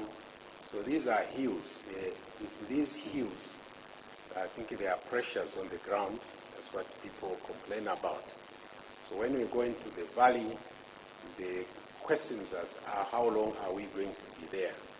You know, anxiety is that it's going to go up. So indeed, you can see that some efforts were made to slow down 2022, going into 2023, but the shocks were just too much. You see the first hill there is around the period of the COVID effects. I'm sure you will not doubt that hill very much because you lived through it and you saw what was happening. Then you had the exchange rate pressures. The exchange rate pressures actually started way back in in 2015 when the prices of copper and other commodities collapsed. So this was just compounded by the COVID effects, and then you had the Ukrainian war later in 2022. So this all come to affect us through the exchange rate channel, and that has a very immediate impact on inflation. So now, how do we maneuver to get the exchange rate to be in line is the issue here. So then when it went down, that's the time which was when we had the exchange rate appreciation, increased the supply of maize and vegetables, which our colleagues from Zambia'S, they share when they do make presentations. But as we are looking behind there, what can we do about these changes that are happening? But that was short-lived. Then we had the drought in 2023-2024. Again, you see the maize prices were shot up, and that's where you see this. I don't know if I'm able to. No, I'm not able to show it. So when you see that gradient now moving up, that's what was driving that. But since the second half of last year, inflation started to move down, and it continued. We had a bit of a blip last month where we had expected that it was going to continue coming down, but it went up. But it has more than made up for that change, because I think when we are saying that we expect inflation to be in single digits in 2026, there are many disbelievers. They thought, what have we smoked? Because what you are seeing is totally different. But I think there are different things we look at. There are issues about base effects. You see, when the inflation just suddenly shoots up, as you move along, that is not repeated. So when you get 12 months hence, you'll find that that change is significantly reduced. But sometimes people don't believe in that. And then they say, no, they say it's impossible to see this. But there you are now, inflation is at 9.4% for January. It is our expectation, if we don't have any unexpected shocks again, within the first half of this year, we should be able to get it into our target band of 6 to 8%. So that's a point to look at, but I don't want to say much more that, because in 2 weeks' time we'll be having our monetary policy meeting, and we'll be sharing more information on what we see going forward. But the expectation is that it's going to continue trending downwards. We hope that the rains that have been so good so far, yes, there are areas of the country which are flooded, but overall, with the rain comes some hope of more water underground and some good crop. Last weekend I was in Livingston, all the way it was raining, and you can see on the sides of the road, and when you stop asking people how are things out there, I think there is good optimism that there could be very good crop yields this year as well. So that's inflation is coming down. The exchange rate is a player there. The supply of foreign exchange is helping us to achieve that. Plus all these other reforms that the ST shared, and the minister gave a broader, high-level outlook on what, or scenario on what is underlying these things. They don't just happen in a vacuum. There is some systematic things that are going on behind the scenes. Now, moving on to the exchange rate, there again, you see the hills, the valleys, and in the boxes there we do capture some of the key factors that move the exchange rate. You know, the exchange rate is a very, very tricky variable. That's why, as central bankers, we don't venture in projecting what the exchange rate is going to be, because just talking about it, it can change. You know, so people say money doesn't like noise. So be careful what kind of noise you make when you have money. If you shout that I have too much money, you are inviting thieves, and you may, when you wake up, not find it there. So yes, supply is a key factor, but the exchange rate also is affected by some of the things that the ST talked about, these ratings, how they view us out there, what are we doing. The policy stance that we take is also an important determinant of where the exchange rate will be. But here again, what is important, if you cast your eyes to the last extreme right, I'm hoping that you are facing the screen, which will be the extreme right. You see that from the second half of last year, the exchange rate has been stabilizing with a bias towards appreciation. Now, sometimes people, when they say that it's stabilizing, it connotes different things to different people.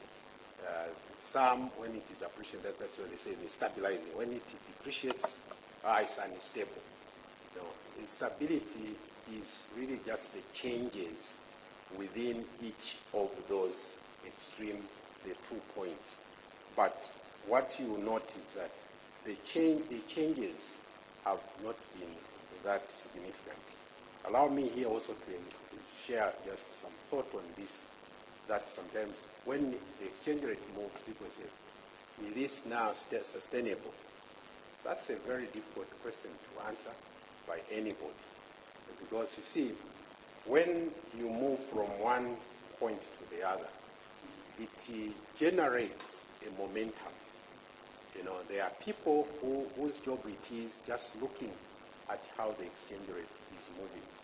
And especially traders with all this technology, they are looking minute by minute, if not second by second, on what is happening. So programs are set up to kick in when they see an opportunity to buy or sell. So that makes it very, very tricky to keep the momentum in a very steady way. So for example, if it appreciates by a sizable amount today, you see that those who are now holding, expecting that they will change at a later time, they say, no, maybe it will lose more. So they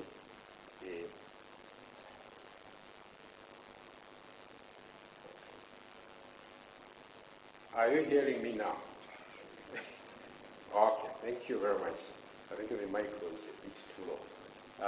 So you find that drives a certain momentum, and then others also who are looking at that situation also have said, maybe if I wait too long, this thing is going to change more. So you find that there's this amplification of the movement as opposed to a slow movement. But what brings about stability is if you have more supply, that's more stable. If you have good policy framework, then also people know that these changes are temporary, and then you don't need to be rushed into making a decision. So I just thought you should know that no one has got a magic wand to say that now this, when it is stable. Stability, in fact, is a backward looking out there, say that because you only know after it has happened that it has been stable. You wish it would be that way, but it's only after you have gone through that you will say it's stable. But what we are saying here is that if you look at the far right of the screen there, it has been stable so for some time now. So maybe you believing that the exchange rate can be stable, and it is stable. So we see a lot of supply, the interventions in the mining that SD talked about are really playing out. Last month, we had the most throughout the year in terms of mining taxes. Already, it's shaping up to January to be even higher. So all those are contributing to this. So like the minister also said, when we do certain things, you get very upset. Why are you doing this? But it's because we're anticipating that if we don't check this, it is going to make us worse off. So here, for example, when in 2019 we decided that we should have all the taxes, actually in 2019 was only mineral royalties that we said should come to the central bank. There was an uproar. Why are you doing that? You are stabbing the market of foreign exchange. But the funny thing is that when you don't find dollars in the market, you come to the central bank. Can you give us more dollars? But where do we get them when you took them already? So this is the tension that sometimes we go through, but it's a necessary tension so that you understand that. So that's the exchange rate stabilizing, and it has its salutary effects on inflation as we have seen. Prices obviously do not immediately fall because there are stocks there that people are managing, but we have seen. One time I was in a supermarket and this lady said, yeah, we're taking the exchange rate as a problem. What are we getting? I said, well, it takes time, madam. And he says, no. I said, but haven't you seen anything? I said, well, I think I've seen is the price of fertilizers come down. I said, well, there you see. So now, if you buy fertilizer at a lower price, it means that your input cost for whatever you are producing has come down. So when you finally come up, you harvest that, you may be able to price at a lower price than you would otherwise have. So I see, no, okay, anyway, I just wanted to say that. So I think we hear those things a number of times. That's the reality on the ground. Then now, this is to show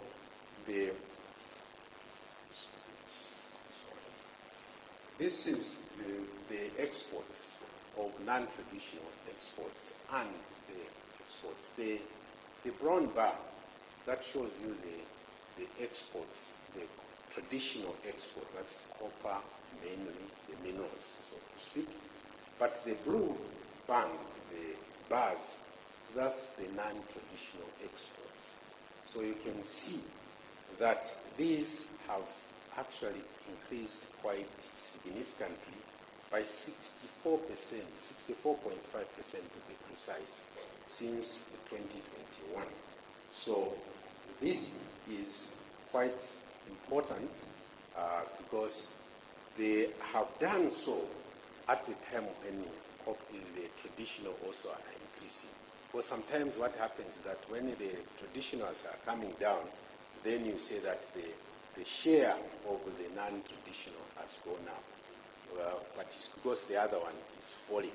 But in this case, they are all moving in the upward direction. So whereas the non-traditional exports have grown by 64.5%, the traditional exports, on the other hand, have just risen by 5.7%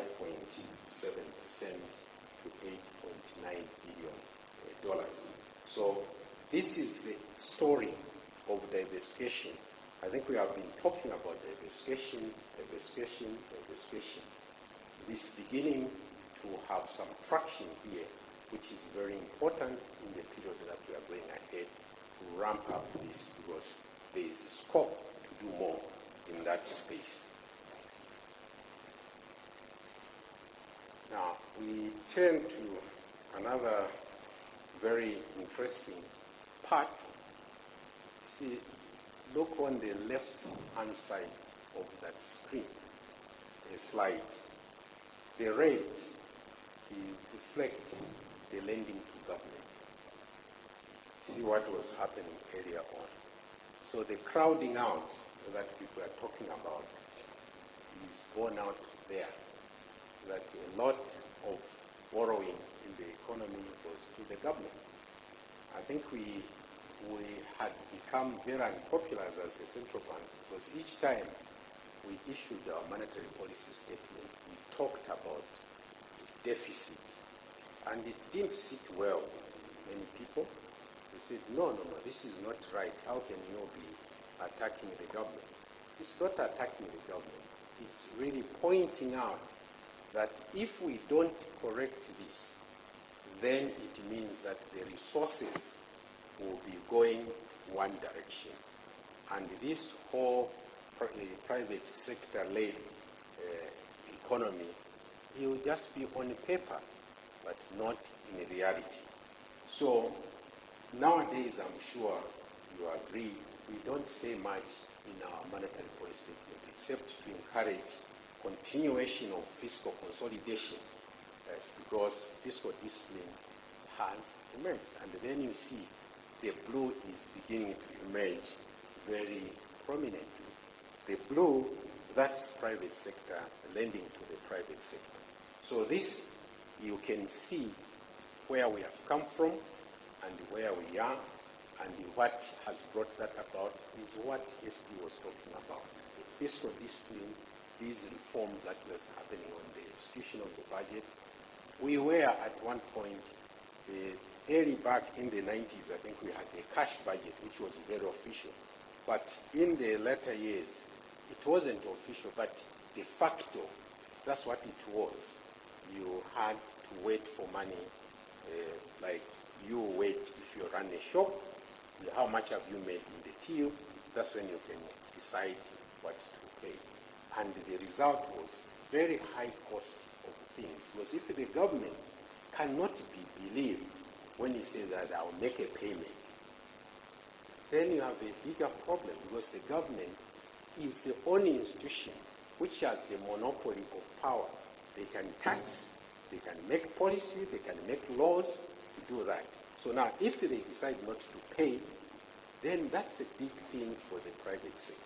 So these are some of the things that we are talking about. All these forms of the law on budgeting and the planning have that importance. Then we see now the development in the reserves. One time I was talking to a colleague who was in the bank. He was transferred to another country. I will not mention the name of the country because you quickly find the name. He says, I'm transferring, but you see where I'm going, they have very, very health reserves. Here, you have very little reserves, but now you are leaving the fight to us. You don't want to be part of the success of this. So you can see for yourself that this has happened over a period of time. These are the gross international reserves that we have built over this period. So in December, we are talking of $5.6 billion. Now, if you look around in the neighboring states, a number of these don't have that. And that's why we are also buffeted with people coming in, because we have liberal exchange rate. So you can well imagine if we are closed, maybe, but then we would have other unwarranted things. The solid line, that shows the months of import cover. That's what it shows. So we show this in terms of months of import cover, and also we see in absolute terms what the reserves are. Now, this figure, sometimes people find it, why can't you just use these reserves? You have no money, why can't you give it to the government to spend? That's not how reserves are used. See, you need foreign exchange to begin with if you are dealing with an outside world. So this is why, I'll come back, why we are saying for domestic transactions, let's use the kwacha. Because we can use it, but I can't go to another country and they say, I use the kwacha, they will not accept it, you know. But here, that's our currency. We print it for a purpose. So, but when we have crisis here and we want to import things from other countries, this is what we draw on. It's like having a ban. If you are a farmer, you have to keep money in some maize or whatever you grow in a ban. And you don't just go there anytime you feel.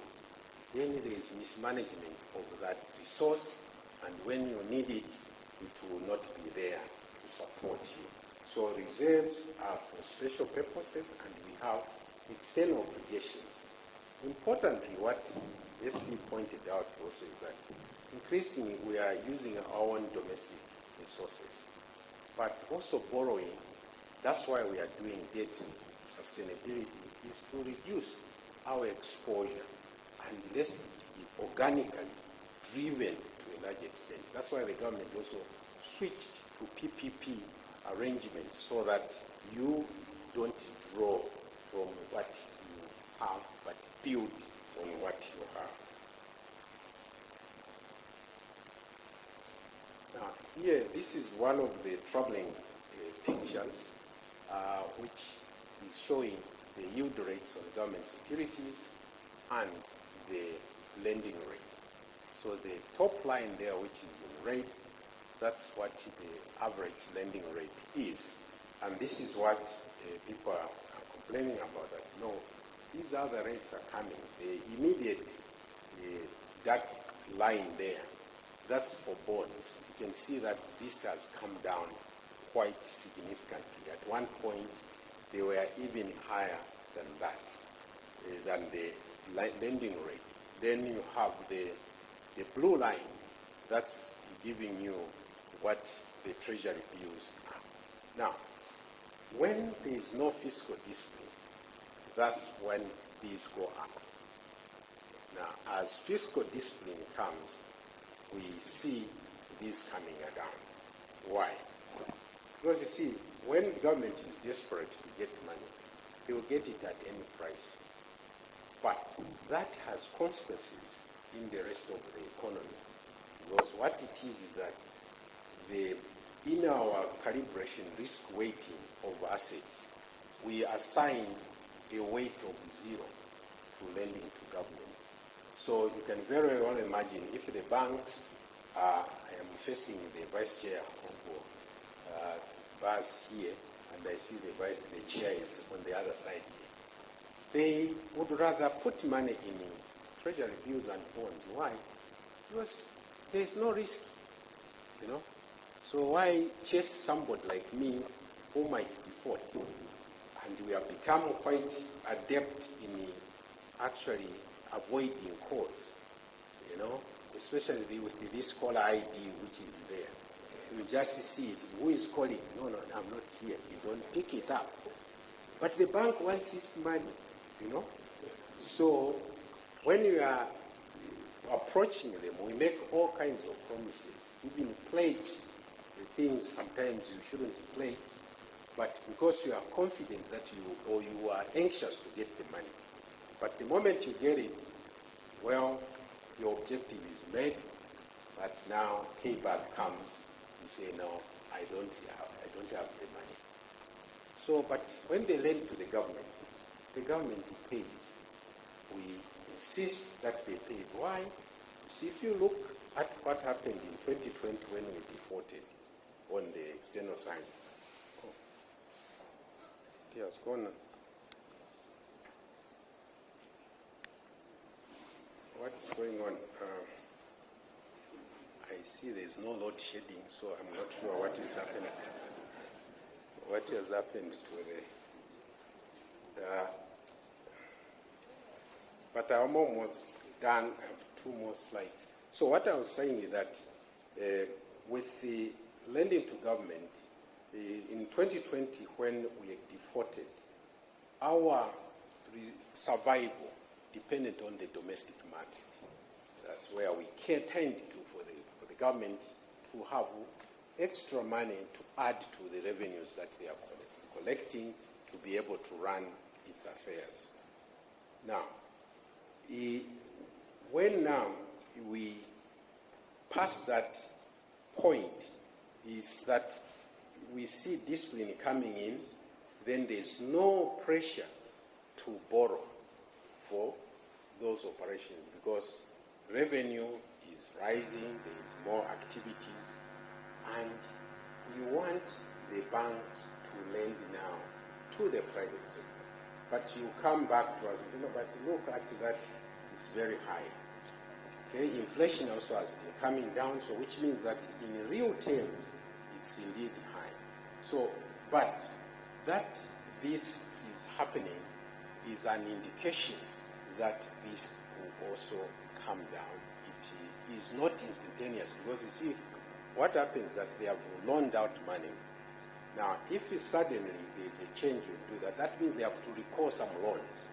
And again, you'll be the ones who will be complaining, no, the bank has recalled my loan, what is this now? They want me to pay more, and they pay it in advance. So that adjustment takes a bit of time, but that's why the minister, the SD were talking about staying steady with the process, then this will happen. So be patient, it will happen. But the other thing I want to say here is that over-concentration, I'm sure you are all aware of the saying that you don't keep all your eggs in one basket. So that's a concentration risk.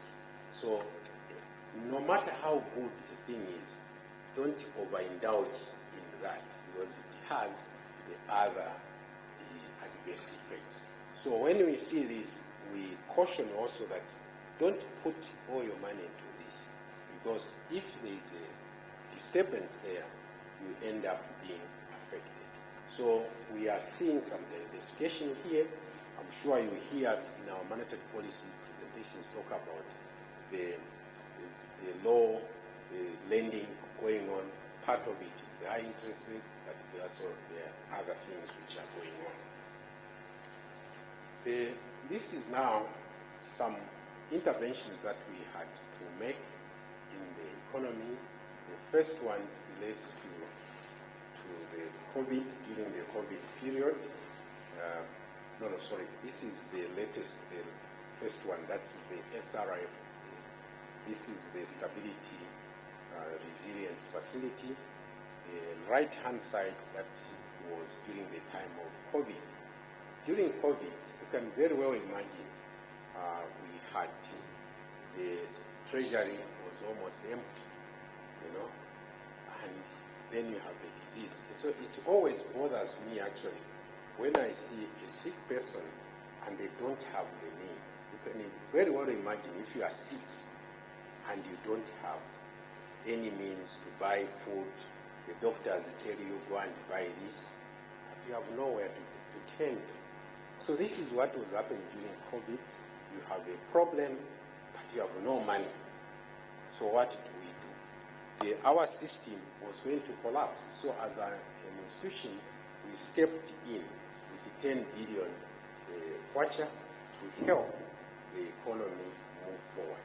At that time, that was equivalent to almost about $500 million. There was a lot of pressure, but we stood our ground that that was necessary to do so. And that helped a lot. So this was quite diversified, as you can see the pie chart there, the slices there. The green one, that was in agriculture area, and then the purple one or the orange one, that was manufacturing. So it became a lifeline for many of the companies and the livelihood that were saved. So we think that intervention was well worth it. Then fast forward, 2023, 2024, we see another big shock. That was the drought. We see two main sectors heavily affected, agriculture and electricity generation. So we came up with this facility of 5 billion kwacha, and what you see there, the big slice went to agriculture related, but within there were some smart energy solutions that people were involved in. We financed a few power plants as well, solar generation.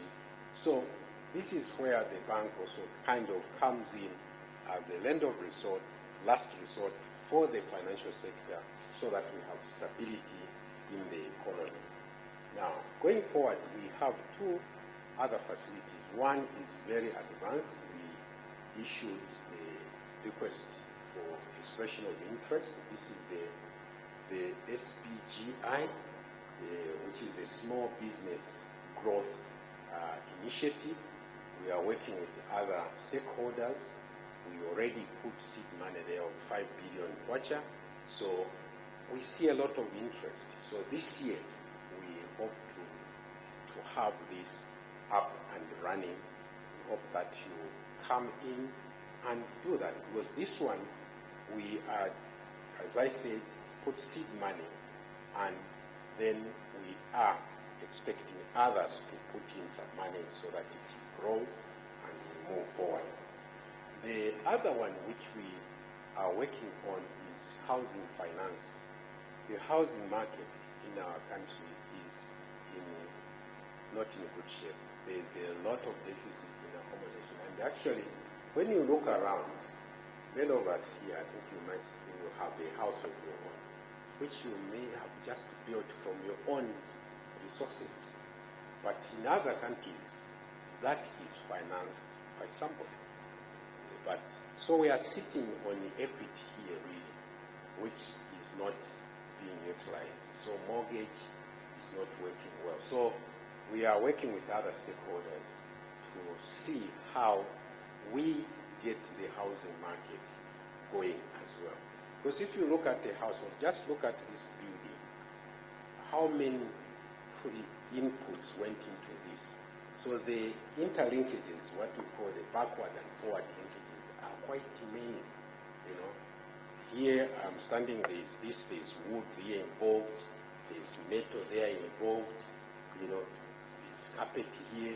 All these are different sectors. These are special lines by different people. So you can well imagine the army of people behind this. So in terms of contributing to employment, that's an area which can contribute significantly. So we are working on that. The last slide, please. Now, we have said all this, but where are all this coming from? You know, I started with the output, the results, but underlying all this, there are things that are going on. Sometimes you get upset. Why are you doing this?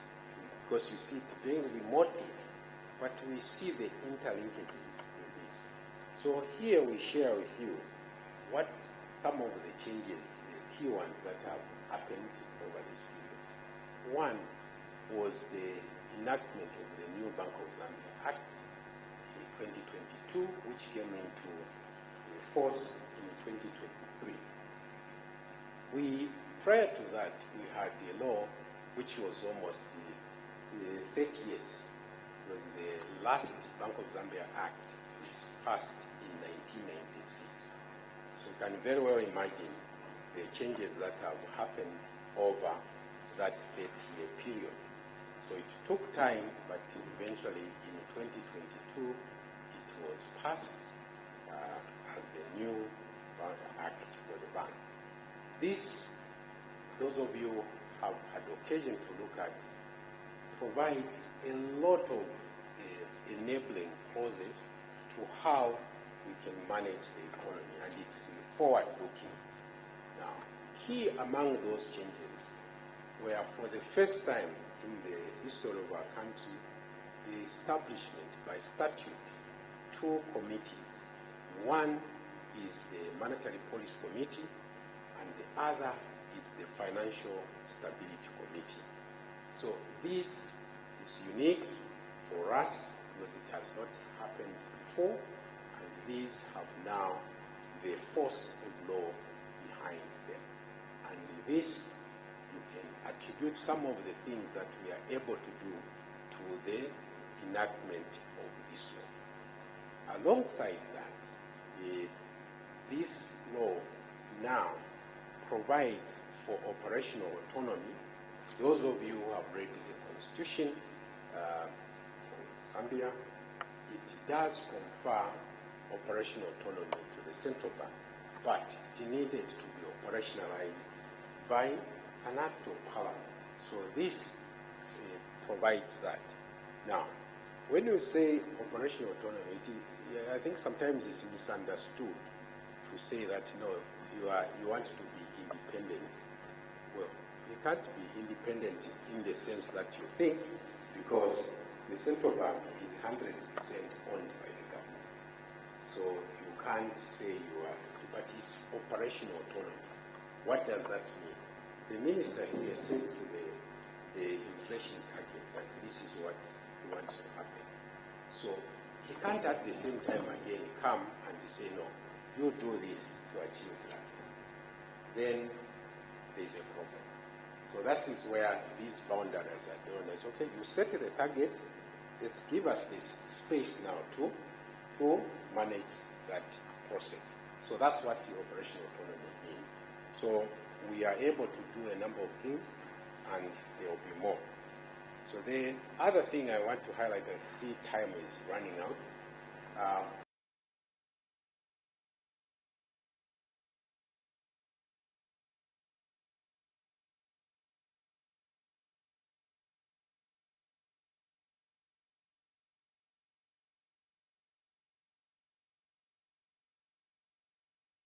And the National Payment System Act. Just this morning, somebody was sharing to show that how are we faring in the mobile money track. We are quite high in the league in terms of that. This is because of these laws that we have. And this is what is also giving rise to financial inclusion. We have also, along the way, issued some guidelines in the market. We know foreign exchange, last time we were talking about people, the board rates in the banks were not making any more sense. You go there, but they will quote you. Say, but I saw the rate there. Say, no, that is not the one. It's like you going into a shop, you find a price on an item you want. You go to the counter, they tell you, no, that's not the price. Sometimes they can even be very aggressive. They just yank out the price tag. No, that's not the price. But I'm not the owner of the shop. You put it there. Why does it take me? So we wanted that the rates that the banks display, they have meaning. And that's why we raised different thresholds. And now you can see what rate you can actually transact at. And that's discipline in the market. Then we have also the bonds, the banking and financial services, the green bonds. We had one so far. It's been very slow, this one. It was CEC is the only one which has come through. But there is scope to do more of these green bonds. You can do that, and that is framework is there. Then we have issued currency directives. This we debated for over a year, and still, even at the time when we are doing that, more questions were coming. No, this is draconian. What are you doing? This is exchange control. Far from it. It's not. Those of us who lived under exchange control will tell you this is nothing. It's not even exchange control to begin with. So, but the kwacha is our currency. That's what we print. And the monetary policy to have effect, it must be reflected in the currency that you issue. So now that you are seeing some of these, you say, oh, now we see why you are doing that. No. Trust in the process. You won't go very far. Then we also established the deposit protection scheme. The law is being finalized, but we issued directives where now we are establishing that. See, when a bank fails, a financial institution fails, it's a very difficult time. So we have seen people actually collapse when they come to the bank, find a poster, the bank is closed. And you can very well imagine that's the only money one. So we don't want to see that. But because of the trauma of that, we go to the government. Can you step in? Which means that we have to divert resources from other need areas to support them. But now we want to have an administration which can run this arrangement so that you are. So that's what that is. The last item I just want to two last ones. One is the EBOP and the export tracking framework. Now, heard people say, what is that? You track them in the back. But look at it this way. Before you had nothing, you didn't know what was happening. You will export, the ZRA will report what you exported. But when you end the loss, no one knows. Then that's why you hear stories. The importer there is saying, I imported so much from Zambia. But here we are saying we exported so much. So, this much. So when we brought this, again, there was a pushback. Like, what are you doing? But these companies are all Zambian companies. So they have accounts. So this system now is working. We are able to track these exports and the proceeds. We have since added the services side, and this year we are going to add the import side so that we have a full picture of what is going on. Lastly, we have the new currency family. There again, there was quite some debate, some depressing debate. Why are you doing this? You consult us about the shape of the currency, what is the features. We launched it here on the 31st March, and we are almost now coming to the end, which actually is a reminder to all of us here that the time for the exchange is running out. So if you are still holding on to the old currency, you should think of exchanging it, because come the 1st March to cease. After that day, you cease the legal tender in the Republic, and you have maybe a collector cycle. So, unless that is your view, but if you want it to work for you, please make your way to the banks and the exchange during this period. So, thank you very much for your attention.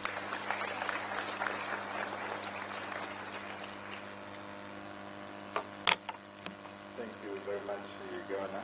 The next presentation is from the Commissioner General. I'm afraid we are running way behind schedule. After the CG, we will have a presentation from the IMF Race Rep and then presentations from stakeholders. Thank you. Good morning, ladies and gentlemen. I write on the protocols already established. So I know you all like paying taxes so much. But as you've heard, in the interest of time, I'll just pause through my presentation, but be assured that the PowerPoint will be shared with you so I can go through it in detail at your own time. So my presentation has got 4 parts. The first part is we're looking at the 2025 outturn and the factors for the performance. The second part is looking at the tax revenue performance trends. The third part is looking at challenges and reforms. Then the fourth part is looking at the outlook for 2026.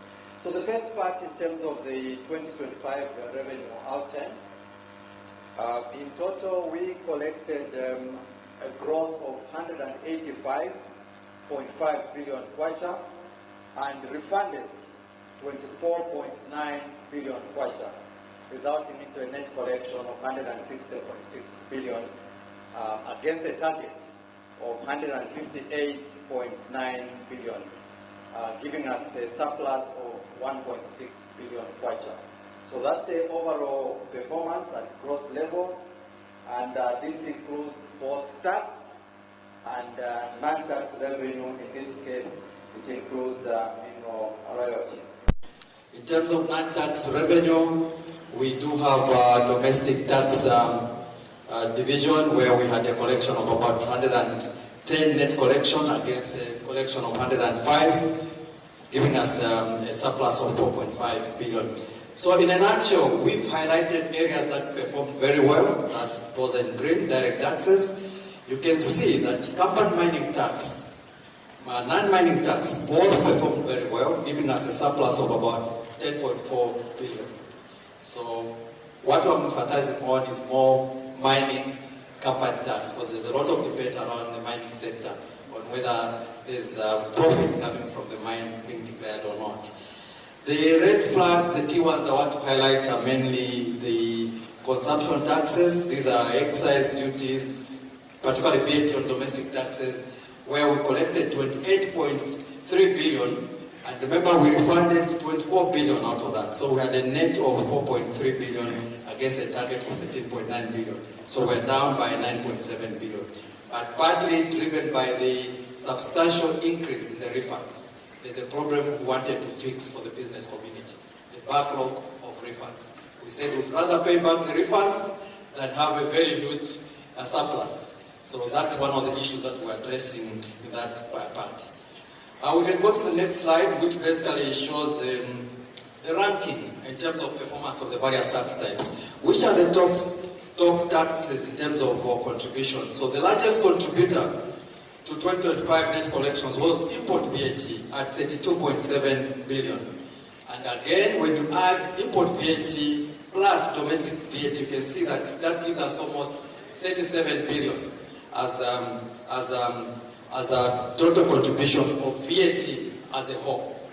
So VAT is the top contributor to revenue. I see sometimes in social media stories that which tax type is giving us the highest. It's VAT, please get it cleared now. Okay. Then we had pay as you earn. I know we are comfortable now that we're not the top contributors, employees. So pay as you earn at least came in number 2 there at 1.2 billion. The non-mining and the withholding taxes, the mineral. So these top 5 accounted for about 72% of the revenue that we collected. And when you compare them to 2024 performance, you can see that all of them had a very positive outlook. The only exception there, for reasons I already explained, is VAT on domestic goods. So when you compare the performance in 2024 versus 2025, the net collection in 2024 was 130.9 billion. In 2025, we collected 160.6 billion, giving us a variance of 29.7 billion, which is 22.7% in terms of our overall positive outturn. So which are key drivers of revenue performance? Like I indicated, the major one, the top was mining company income tax, which gave us 5.2 billion, followed by non-mining company tax, pay as you earn, and withholding. These were the major performers in terms of variance above target. The underperformers, you can see that most of them are linked to consumption-related taxes, excise and VAT, plus there was mineral royalty there. So these were the main underperformers. What were the positive factors that led to this? Copper price, the high copper price and improved production. The mining reforms that the minister talked about, that the ST talked about, the governor also alluded to that. The mining reforms and the impact that they're having are driving performance of the mining-related taxes. Also, the growth in the economy, GDP growth, that also impacted the non-mining related taxes. The improved compliance, particularly on the reforms and the enforcement that we're undertaking. So please, when we ask for a tax clearance certificate, the reason we're asking for it is that we want to have such good results at the end. So you bear with us. I know we don't like the new automated tax clearance certificate, but it's giving us results in this area. Also, data matching is one of the key issues that we're actively dealing with. In short, wherever there's a digital footprint, we follow it. Are you declaring the right things and so forth? And also, we're doing a lot of taxpayer education and related reforms. What were the negative side? We still have a challenge of low compliance. This is outright non-payment of taxes. We still have that in our environment. we still have taxpayers that are eligible, for example, for registration for VAT, but have not registered for VAT. But remember, our data matching, we're able to see that we are buying and selling goods above the VAT threshold. We are importing goods above the VAT threshold. And all these are aspects now that we want you to take note of and ensure that you voluntarily register and comply, because we do have this data now showing your track record in terms of activities. Then also the enforcement on smart invoice. We are yet to step up the tempo. We are still moving at we're still doing a lot of analytics, but we are slowly increasing the tempo in terms of enforcement of smart invoice. Then also on the other side, the steep appreciation of the kwacha. The budget was made an assumption that it would be 1 to 27. We ended up much lower than that, and that had an impact. Particularly on trade taxes, these are imports, and mineral royalty, which is paid in dollars. And also the impact of the load shedding, particularly on the consumption-related taxes. When we look at now the count of taxpayers, you can see we've brought a bit of trend analysis here from 2021 to 2025. In 2021, for example, 807 taxpayers accounted for 80% of the revenue that we used to collect. And this has progressively increased. As we are speaking now, in 2025, we have 1,011, which is 0.8% of the taxpayers accounted for 80% of the revenue. So we're progressively increasing in that area. Then when you look at the sector contribution, mining accounted for 30% of the contributions, and this was the dominant one, followed by wholesale and retail, manufacturing, financial services, and public administration and the others. So these top 5 are the ones that accounted for about 70+% of the collection. When we look at the mining tax revenue, I think this is one of the most debated issues. You go in radio stations, phone-in programs, are mining paying taxes? You heard that? So we thought today, let's try to reason together and look at the numbers. What are the numbers showing? When you look at the mining, and just focus on 2 taxes, mining company tax and mineral royalty, you can see from the period 2020, 2021, and so forth, we've had those collections, a total of 10 billion, 25 billion at a peak in 2021. Now we look at the numbers as well in the table below. What was driving this peak? That's the table below there. You can see that in 2021, 2025, the peak was driven by the price of copper. It went to as high as, it hit actually 10,000, but the average per year for the year was about 9,228 in 2020-2021. Remember, that's one of the key factors that drove mining taxes then. But then, afterwards, 2020-2023, it dropped a bit. And you can see that with the mining sector reforms that the government has been undertaking now, from 2023, you can see the update in the blue line there at the bottom. That mining revenues, this is just mining income tax plus mineral royalty. They've shot up. In 2023, we were at 13 billion. 2024, we collected 19 billion. And last year, as also governor has confirmed, last year alone, we collected 31.5 billion, just from those 2 tax types. We've not added pay-as-you-earn, we've not added VAT, but just those 2 tax types, which are mostly debated. So you can see that the various reforms that have been undertaken by the government are contributing now to this increase in revenue from the mining sector, particularly focusing on those 2 tax types as indicated in the numbers. And you can see that now with mining, with copper price going as high as $13,000 per ton, gold also hitting 5,000, with increased production, we should see more revenue coming in. I think that's the general expectation and what the numbers here are telling us. So please, even if you convert that $31,000 to dollars, that's almost 1.4 billion. It shows we're collecting much more in terms of mining revenue than the average that we had in the preceding period, as indicated in that graph. Smart invoice, we're also increasing the numbers. We're now at 41,000, so there's really progress in that. But we do have a challenge on compliance. So please, we'll be stepping up efforts on compliance in terms of enforcing on smart invoice. In terms of the other trends, I think this has been well covered. You can see that the proportion of what ZR is contributing to the national budget has increased. In 2021, we are 49.6%. and this year we are expected to contribute 73.1%. So the 82% of the domestic resources revenue, almost 90%, is coming from ZRA, and that accounts for 73.1% of the budget. And in terms of performance, we usually ask, how is your performance in terms of tax to GDP? And you can see from the numbers that the tax to GDP is also increasing. And the average tax to GDP in most African countries is between 15 to 16% on average. And you can see that last in 2024 at 19%, and based on the preliminary numbers for 2025, we may hit 20% this year and sustain this going forward. We are also, in terms of the target has also been increasing. 2021, we are at 59 billion as a target. 2026, this was 156 billion, Parliament plus the mid-year came to 159 billion. And this year is expected to be 185 billion. Again, another positive trajectory in terms of increase in the target. And related to that also is the increase in the net revenue collected. In 2021, we collected 83.9 billion. Last year, as indicated, we closed the year at 160.6 billion, registering another positive trajectory. Now, another key component is the trend in tax refunds. Like I indicated earlier on, we don't want to have this success on performance at the cost of the business. So what has been done here? We found refunds being paid at 850 billion around there per month.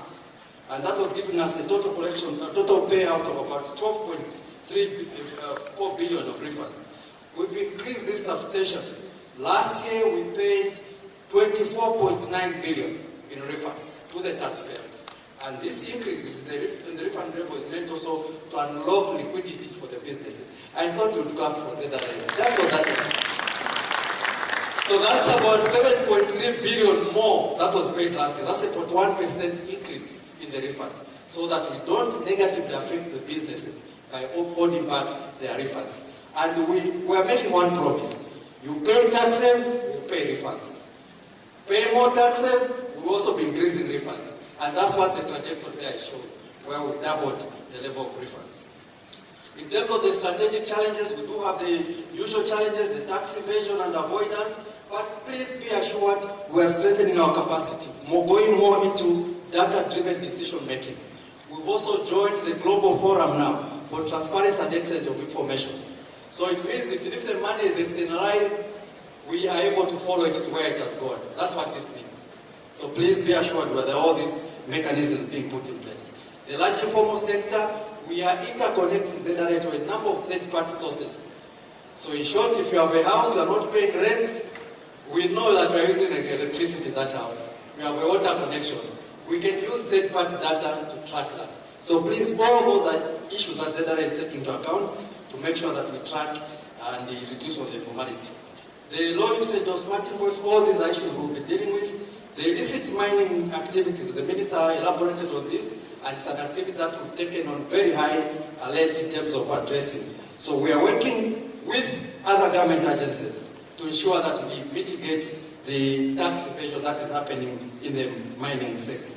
Now, the key problem, like I indicated, is low compliance. We still have this challenge of low compliance, which was made worse during the COVID, when we relaxed certain measures, such as penalties. And the numbers have gone from as high as 72% to 53% and much lower to 52%. But from 2024 to 2025, we've increased the compliance levels from 42% to 49%. This is mainly driven by the administrative reforms, such as the strict use of the tax clearance certificate, one of the key aspects. And then we're trying to zero in now. Where is this non-compliance coming from? You can see that the small and medium taxpayers are the ones with the lowest level of compliance, which is at 49%, followed by the mining sector, which is 62%. The rest of the non-mining large taxpayers, they are at 88%. So the compliance level is being driven lower by the SMEs and the mining. So you should expect a lot of effort from our end to drive compliance in those two key areas. Then in terms of the strategic reforms that have been undertaken from 2021 to 2025, We started with a baseline. This was a TADA, that's Tax Administration Diagnostic Assessment by the IMF, which was done in 2022. And out of that, there were recommendations of reforms that were drawn into our corporate strategic plan that we've been implementing. The key ones there being the new operating model where we merge the direct and indirect taxes to form the domestic taxes division. We also formed the business facilitation and corporate services division with dedicated departments such as for taxpayer services and education. We have a department now just for teaching people how to comply on taxes. And this is why you've seen reforms such as Know Your Quiz on TV. We had a taxpayer appreciation day right here in this hall and so forth, just to educate the taxpayers on how to be compliant. And under that one also, we are undertaking some of the reforms, including expanding our service center footprint. We'll be opening about 10 service centers this year. You can imagine someone in Zambia'S has to go to Solwezi. So we are opening in Zambia'S. We're opening in Ruansha, in Mfulila. We're opening in Mpinga, Mkushi, Mumbwa. We're opening in Chongwe. We're opening in Petauke, and so forth. In Monze and the Mazaboka also. So those are some of the areas where we're targeting to open service centers where taxpayers can go and easily access our services. We are also working on compliance risk management. We are treating a taxpayer according to the risk we've attached to them. So in short, if the taxpayer is well behaved, they are doing everything on their own, we'll lay a VIP carpet. There are carpets like that at ZRA, in case you didn't know. So we'll lay it for you. We do it at the border, people just pass at the border. We're extending that to domestic taxes through the cooperative compliance program. I think we have about 5 or so taxpayers that have already come on the cooperative compliance.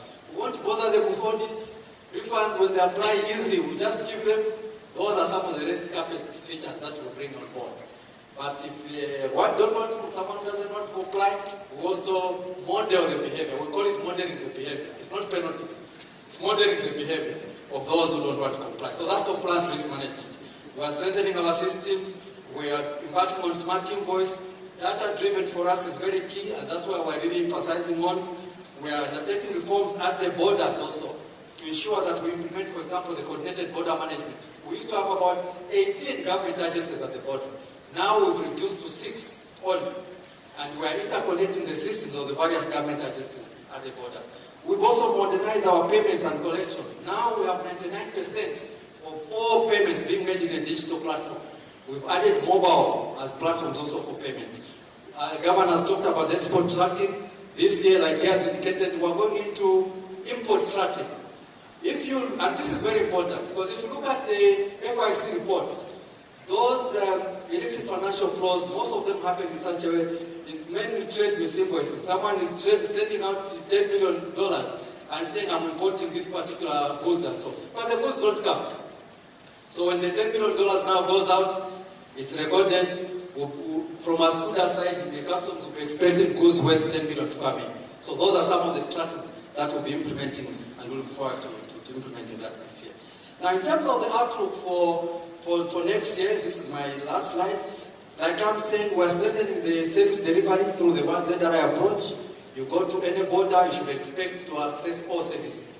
You go to any ZRI offices, you should be able to access all services. We have the 10 new districts where we'll be setting up services that as indicated. We're enhancing data analytics, being a data-driven organization. In short, the left hand should know what the right hand is doing, and being highly integrated into entire ecosystem where transactions that involve taxes happen. We're doing this through interfaces. We'll be doing this through exchange of data with neighboring countries and among others. Then mining taxation, like indicated, is one of the areas that will closely follow. We are happy that the Mineral Regulations Commission is now in place, and this is one of the major reforms that has taken place in the mining sector. You can imagine we have a sector that contributes so high to revenue, but for all these years we've never had a regulator. We've got telecoms. Who's the regulator? Telecoms. We have Zita, energy, ERB. But imagine mining sector for all these years has never had a regulator. Major mismatch. Major mismatch. But with this reform, we believe it to be a turning point now for the mining sector. So we're going forward, we expect total compliance. Please contribute towards free education, contribute towards CDF, contribute towards all these positive reforms that are happening in the country. And on the other side, government is also creating a conducive environment for the business to prosper. And this is being done, among others, through programs such as the voluntary disclosure program. So this year, the law has been amended on income tax side. So you can come on your own to ZRA and declare that here I've not been complying taxes on all these years. So I've voluntarily disclosed.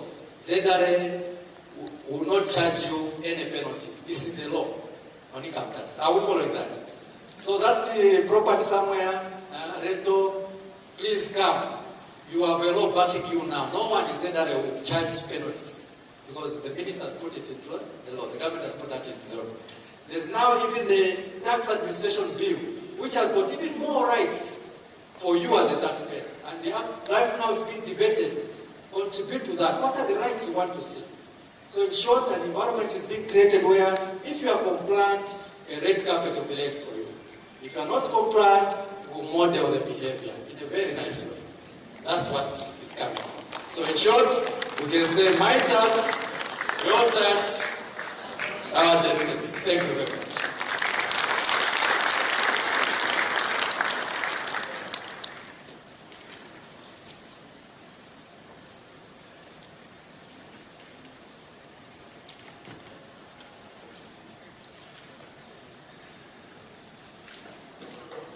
I invite the acting statistician general to use the other podium as my brother says this microphone. So to our big challenge. Use that podium, please. You have 10 minutes post to do your presentation. Just touch on the highlights so that we accommodate our brothers and sisters from the private sector and civil society who also have the right to make a comment in this event. Thank you. Thank you very much. May I write on the protocols already established? And as you said, we are providing just some highlights from our official statistics. And even in a short time, I'd like to start by indicating what official statistics are. These are data produced and published by national statistical agencies, like Zambia's Central Statistical Office, or Zambia'S now, and other government bodies. They follow standardized methods, meet quality criteria, and are used to inform policy research and public decision making. Examples include many that we've already witnessed today.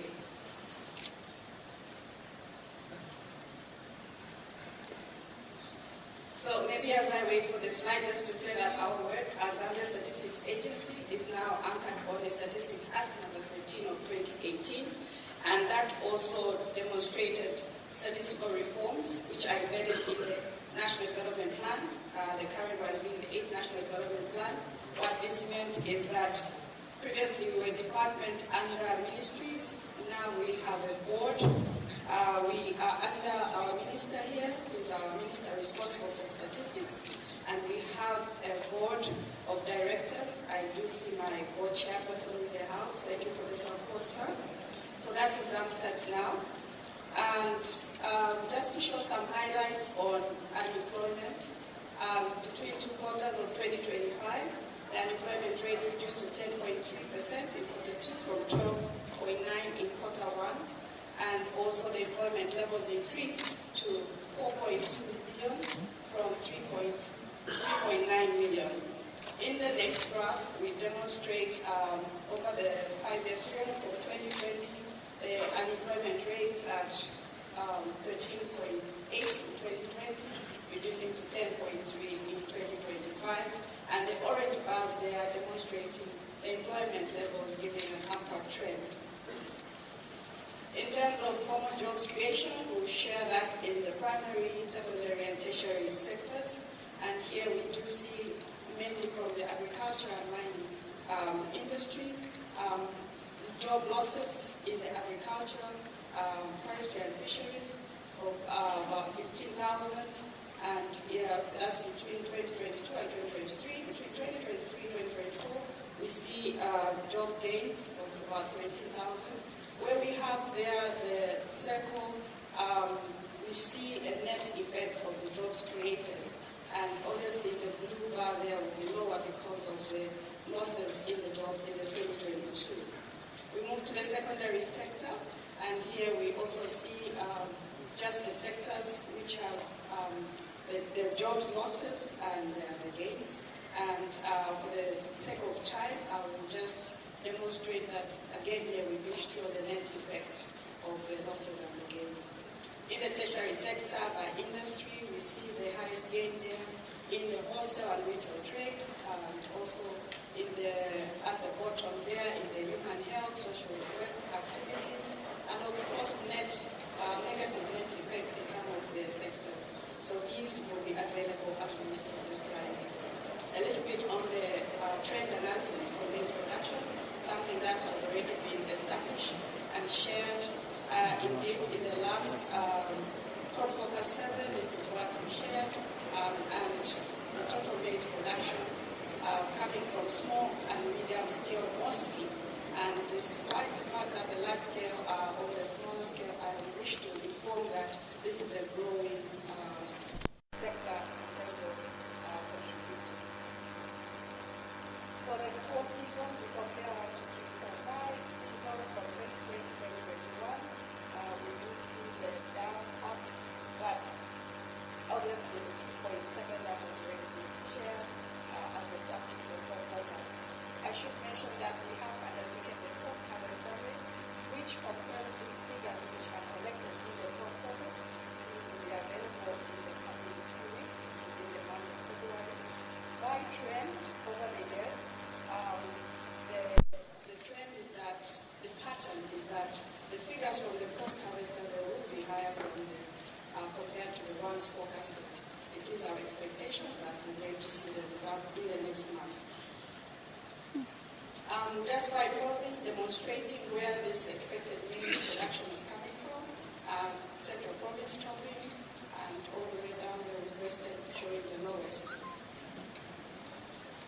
Moving on to key health indicators, this is collected, the ones I'll be sharing are collected from the Zambia Demographic and Health Survey, which was last undertaken in 2018. This is a survey we undertake every 4 years or so, and it gives us a lot of indicators, and we just share some of them.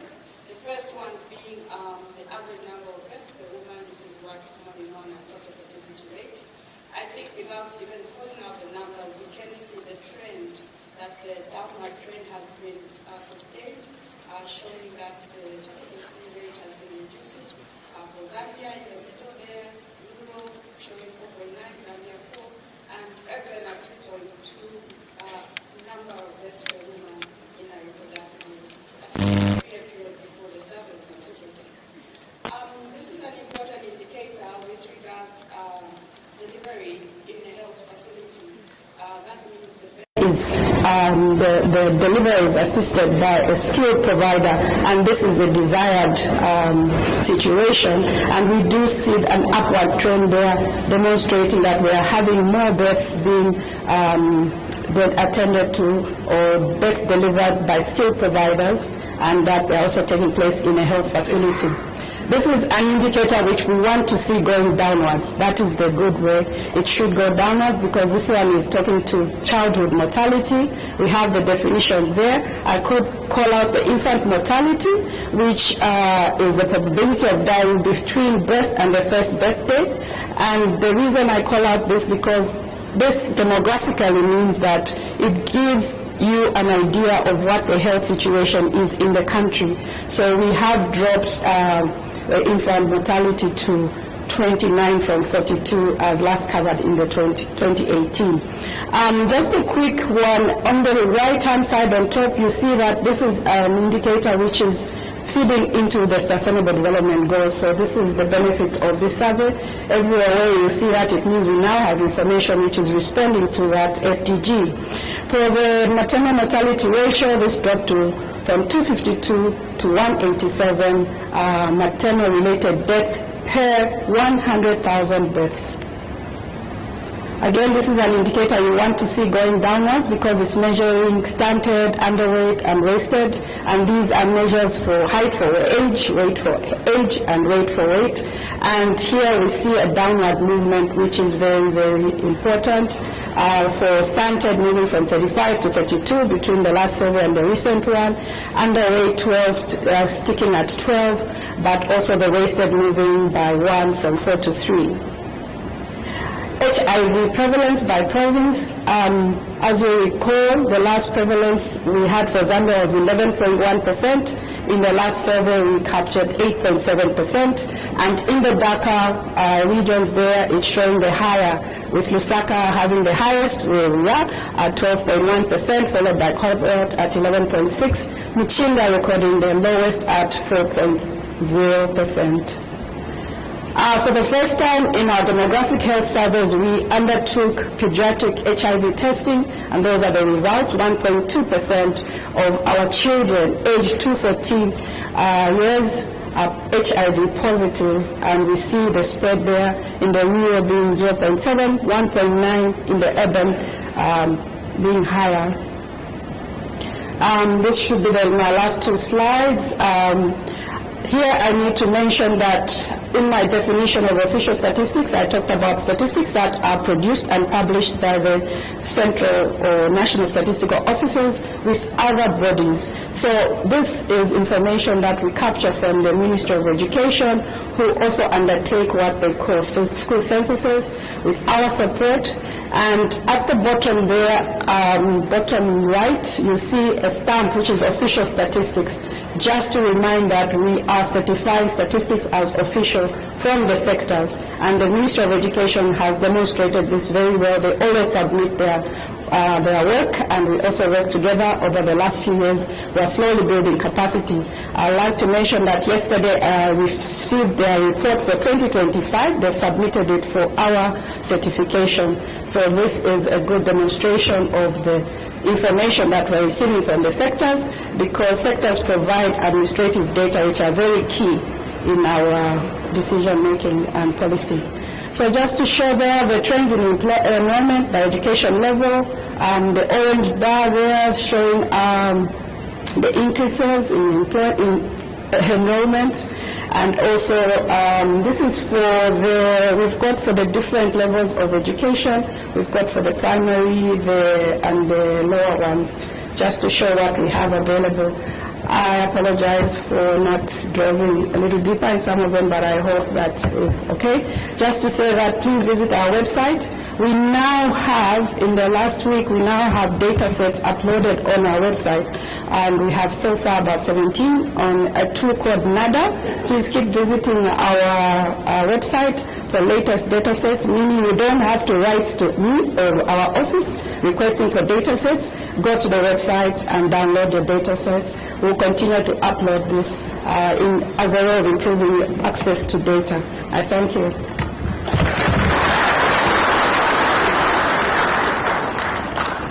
Thank you very much, Madam. At this point in time, I'll ask the resident representative of the International Monetary Fund to make some brief remarks, and thereafter we will have some interventions. You may, Your Excellency, you may use the podium that is closest to you.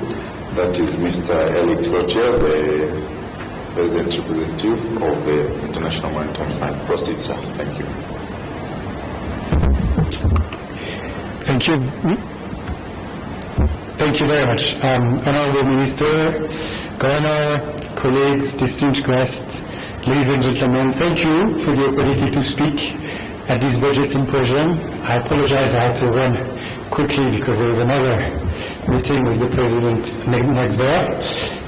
But as the Minister mentioned on this Tuesday, the IMF Executive Board completed the sixth and the final review under the Zambia Extended Credit Facility. And so with that decision, Zambia has now concluded its IMF forum. This marks the end of a very demanding reform cycle that began in the context of a very fragile situation, acute fiscal stress, debt distress, and very limited policy range. But let me be clear on one point from the outset that the President actually just mentioned. This was always Zambia's homegrown reform program with the support of the IMF. It was designed by the government, aligned with the 8th National Development Plan. It was implemented by Zambia with the IMF support. There was policy advice, financing, and of course technical assistance.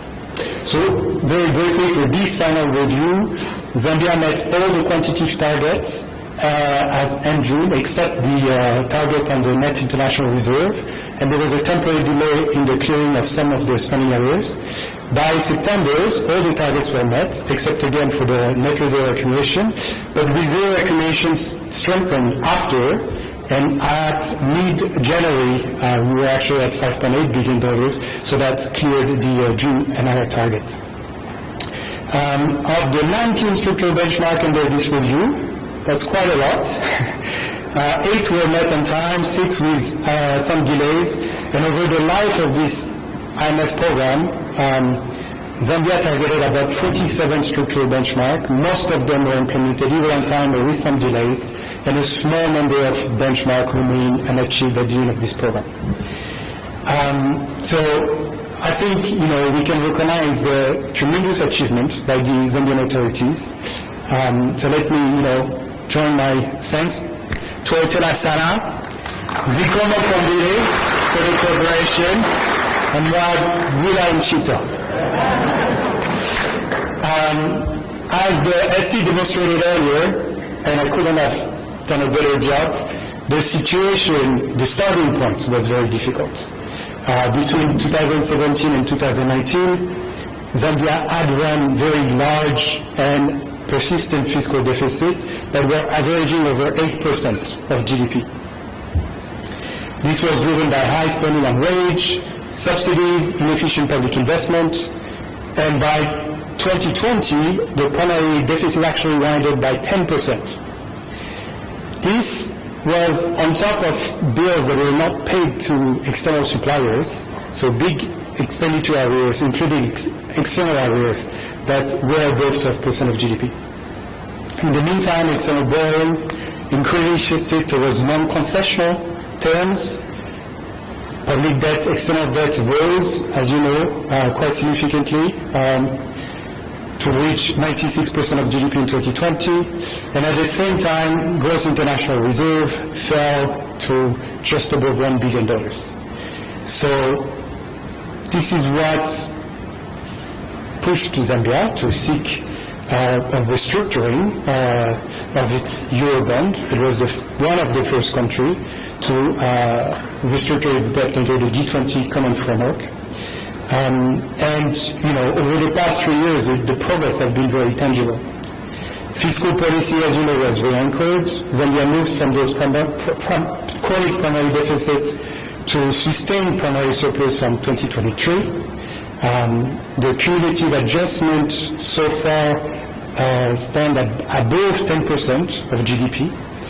And importantly, this achievement was the consolidation was done while protecting social spending. As a matter of fact, social spending increased by 1.7% of GDP over the course of the IMF program. And it was also done through, improving cash management, expenditure control, budget control, and so on. So this is what really helped Zambia keep its fiscal house in order. Debt restructuring also advanced significantly. Agreements now reach about 94% of the debt under the restructuring parameters. Public debt has declined, as you know, markedly from the peak in 2021. In addition, there was a lot of institutional reforms that helped with ensuring that the debt is now better managed, better controlled through the Debt Public Management Act, the establishment of a new debt management office, stronger capacity, stronger system, more debt transparency to the publication of the quarterly debt built-in statistic, and so on. So there's been a lot of work. On the external side, exchange rate flexibility was preserved, and monetary policy was focused on anchoring inflation. Gross international reserve were rebuilt, so as I mentioned, about $5.8 billion by mid-January, and this is strengthening the external buffers that Zambia needs to face the repeated shocks that this country unfortunately experienced. Structural reforms progressed across several fronts. Energy pricing was liberalized, fuel subsidies were eliminated, but there was also progress made to establish a rule-based, transparent monthly pricing mechanism. There was also a lot of progress to open the Tazama pipeline to competition, and that reduced the transport premium significantly, which then led to lower diesel price for Zambians. Agricultural subsidies were modernized through the eventual system. Public financial management was strengthened, including through the rollout of the IFNIS and improved cash management. And there was a lot of governance reform advanced with the new legislation on access to information that is still to be enacted, but the public audit and procurement transparency was improved. The program, as I mentioned, supported a reallocation from the spending to much more social spending to target the most vulnerable population.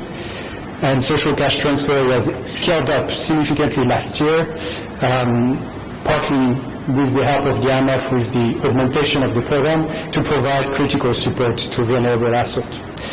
These outcomes do reflect policy discipline and institutional efforts and the hard work of the government of Zambia. They matter for macroeconomic stability and for social outcomes.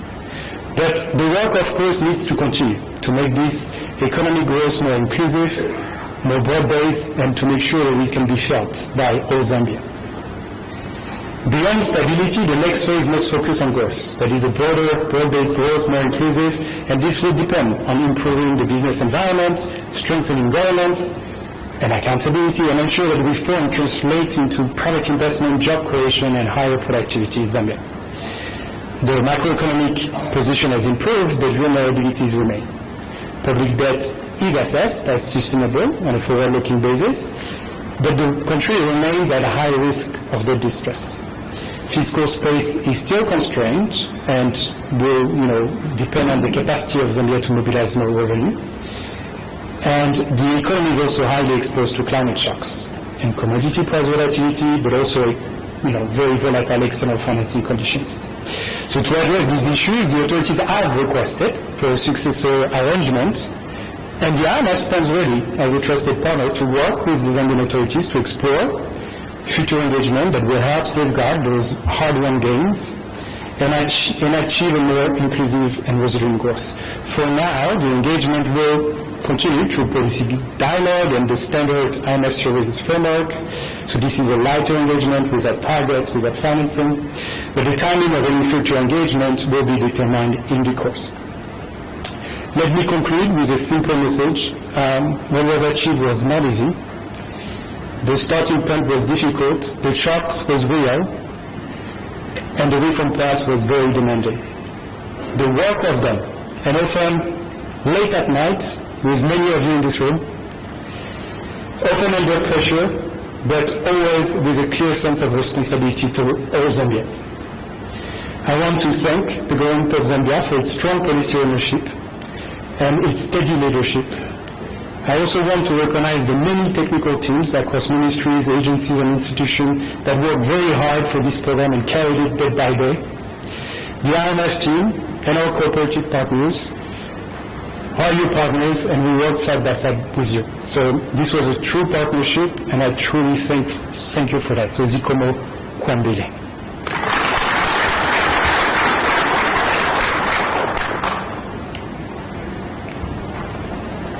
I think the IMF and all development partners that have contributed to these processes and successes deserve another round of applause, please. We had 3 citizens, apart from private sector and civil society, who are going to give us witness accounts. We are running way behind schedule, so we are going to just maybe ask one. What do they see as a citizen? What do they think about what the minister and the team have presented? So I'll call to the podium Madam Liamu Puch Pasha to come and make her presentation in as short a time as possible. I believe she had prepared for 5 minutes. So come through and make your presentation wherever, please.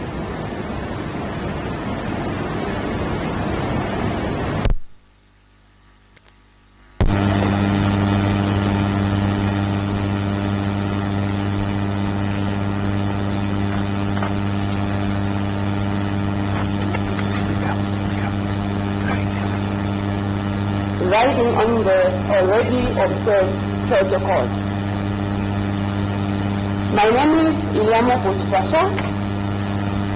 I am a qualified teacher with a Bachelor of Arts degree in education, trained at and graduated from the University of Zambia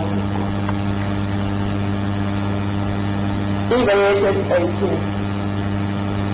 After graduation, I stayed for 6 years without a job.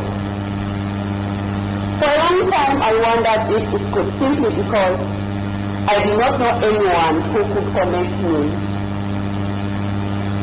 Everything changed when I applied under the government's enhanced recruitment policy introduced by the New Dawn administration.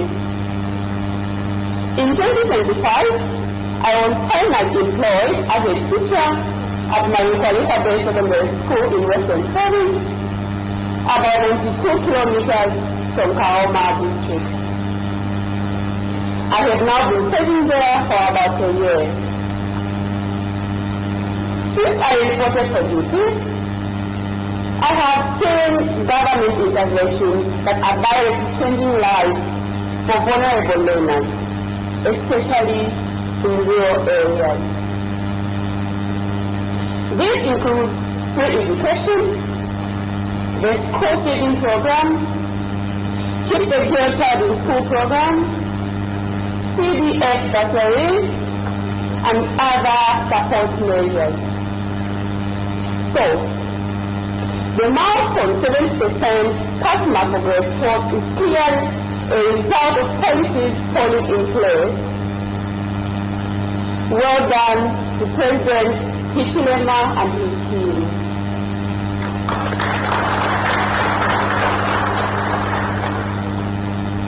Some people in urban areas may not fully understand these interventions. They may not understand what these interventions mean in real life. But for my boys and girls, learners who are needy and vulnerable in rural Zambia, these are not policies on paper. They are the difference between dropping out and staying in school. They are the difference between despair and hope. Let me share my personal story because this is not theory or real. It is life.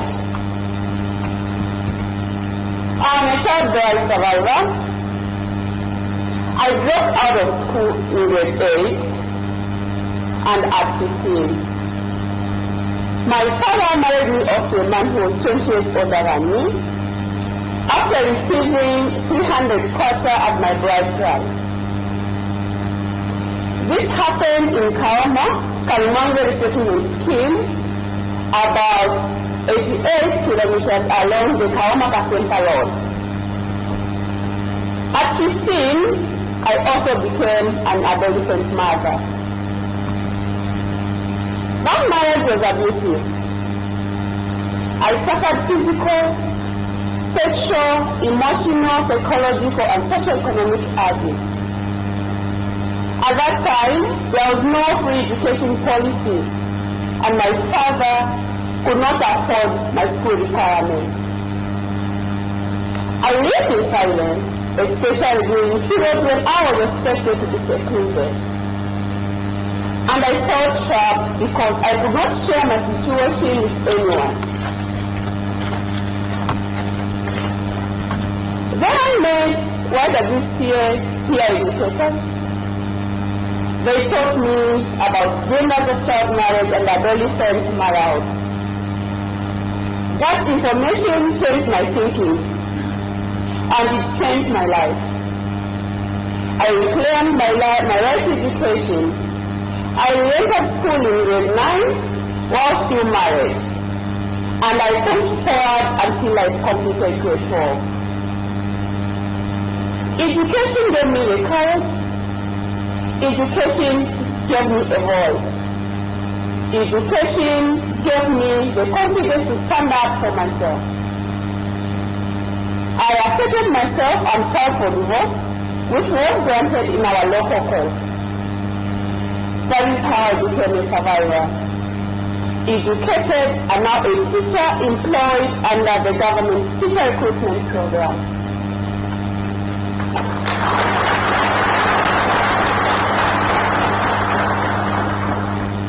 In 2014, I was admitted to the University of Zambia. In 2018, I graduated with a Bachelor of Arts degree specialized in linguistics and African language with English. Today, I stand before learners as a teacher, not because life was easy, but because I refuse to give up on myself.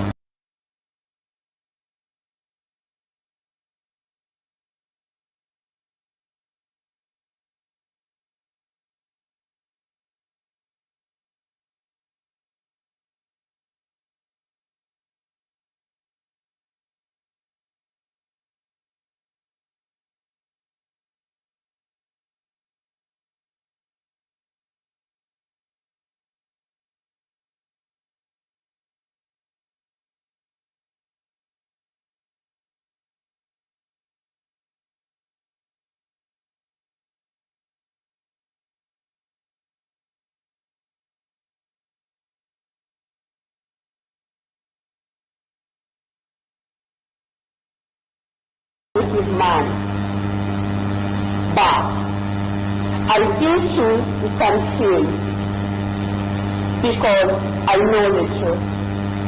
Living abuse is not shameful.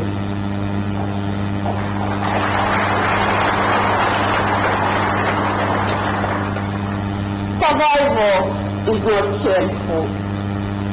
Education is not shameful. Education is an equalizer. Resources permitting, I hope to pursue postgraduate studies focused on advocacy, so I can contribute to programs and policies that protect girls and support survivors. Girls who are living the same story I live and who only need one opening, one opportunity, and one push to change their future. To every girl who feels stuck, your life is not finished. To every parent and guardian, protect your children's education. To every citizen and leader, keep supporting intervention that keep children, especially girls, in school. Because when one child is in school, you are not only helping one person, you are changing the whole future. I thank you.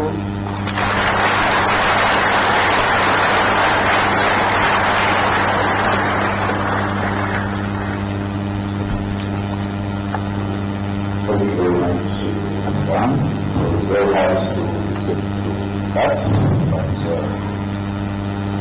thank you for coming out and sharing your story all the way from St. Paul's. Now I invite the Director for Center for Trade Policy and Dialogue, Mr. Isaac Mwebantu, to come and make an intervention. I'm sorry, sir, we may have to be brief in our intervention. Which intervention will be followed by Dr. Center from IAPRI. Thank you.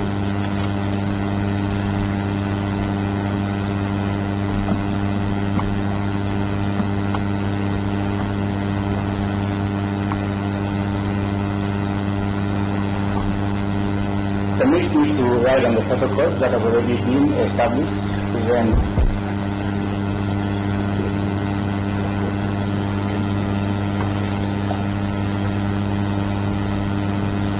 So So from the Center for Trade Policy and Development, drawing from the presentation that have been delivered by the Honorable Minister of Finance, the Bank of Zambia, Governor, as well as the Zambia Revenue Authority and Zambia'S. From CTPD, we note the improvements recorded in the economy in the period under review. We have observed sustained economic growth despite the severe drought that we experienced and the energy crisis we experienced in the period under review. We have observed that the economy rebounded in 2025 and is projected to strengthen further getting into 2026. We also acknowledge the progress made in managing inflation, exchange rate stabilization, and international reserve. As a nation that stands at an all-time high, clearly reflecting enhanced monetary policy coordination and improved external sector performance. On the fiscal front, we do recognize the gains in domestic revenue mobilization. I think the Zambia Revenue Authority and their team do deserve a commendation in terms of work that has been done over the period. As we have observed, revenue ratios rising steadily and nominal revenues nearly doubling over the period. This has underpinned fiscal consolidation and efforts and strengthened budget credibility. Moving on, in terms of some of the notable social and policy reforms in the period under review, we take note of the following. One, we had the extended credit facility program that the country was on. From the Center for Trade Policy and Development, we take this as the program that underpinned most of the reforms that we had instituted under the period. We have also observed on the social sector front an increase in the allocation of resources towards the constituency development funds. As of 2022, there was an increment from 1.6 million to 25.7 million kwacha per constituency, a 15-fold increase with further upward adjustments that came through later. Being an institution that is interested in social sector spending, we equally observed work around the national decentralization policy, the policy which consolidates efforts into a single framework supported by an implementation plan. There was equally an effort made to devolve functions, and 13 public service functions that included education, health, agriculture have been devolved, with over 4,000 civil servants transferred to local councils.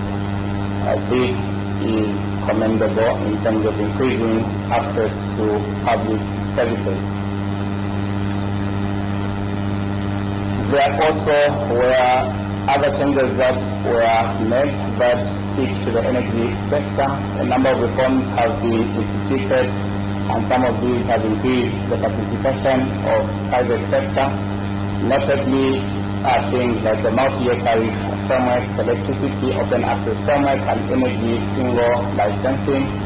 And this has given an opportunity for the emergence of independent power products beyond the independent power producers that we have had. This is a reform that we think needs a lot of sensitization so that we can also increase the participation of our local private sectors within that space. The review of the curriculum development was also another notable development in terms of reforms that were instituted. And when it comes to the climate and environment governance, we observed that under the Ministry of Green Economy, we had the Green Economy and Climate Change Act. This act does provide a robust legal framework for carbon markets, emission reduction projects, and climate resilience in sectors like agriculture sector, the energy, and forestry. In terms of other reforms, they included the National Green Growth Strategy, which runs from 2024 going all the way up to 2030. the carbon markets framework. This was actually another commendable piece of legislation, especially looking at some of the developments in places like Eastern Province, Central Province when it comes to carbon market trading. With regards to the performance of the social sector in the period under review, we noted improvements in terms of allocation of resources in the health sector, especially looking at some of the challenges we had post-COVID-19. But when you look at the overall actual allocation, it still remains far below the Abuja declaration of 15%, which remains our hope that we can be gravitating towards that. In the education sector, government demonstrated political commitment with sustained increases in budget allocations, driven largely by free education policy, large-scale teacher recruitment, and school infrastructure expansion under programs such as the Constituency Development Fund. Equally, social sector spending expanded significantly during the period under review. There was a big concern from the civil society when we got onto an IMF program, especially looking at some of our experiences in the past in terms of undertaking reforms with support from the International Monetary Fund. But the commitment demonstrated through that period with regards to actual allocation to the social sector was commendable, and actual increases in terms of actual amounts that were being paid. Though we note with concern that despite the increase in terms of actual allocation, we also lived under a period that we had challenges such as inflation, which we think eroded some of the potential benefits that the beneficiaries would have actualized. In terms of outstanding concerns from the civil society side, notwithstanding Zambia's macroeconomic turnaround between 2021 and 2025, CPTD identifies a number of binding risks that must be addressed decisively to safeguard the recovery momentum, to prevent policy reversal and convert the stabilization into durable, inclusive development. In the first place, the debt overhang remains a structural constraint. Although public debt declined sharply to about 91% of GDP in 2025 and is projected at 79% in 2026, it remains above sustainability benchmark. More critically, delays in concluding the external debt restructuring under the G20 common framework have remained a concern. We have spent close to 4 years plus negotiating for restructuring of our debts, and within the same period we had a drought and the energy crisis which threatened some of the gains we had started recording. So it remains our expectation that as we head into 2026, it should remain as a priority, and if it can be concluded before the 2026 general election, even better for our country. 2026 is an election year, and there is always a temptation, especially from political actors, in terms of working around pushing for programs and projects that at some times might not even be very productive projects. And it remains our expectation that technocrats from key institutions like the Ministry of Finance, the Bank of Zambia and the Zambia Revenue Authority will continue to work together to avoid the upcoming elections making us to deviate from some of the measures that we've been undertaking in the last few years.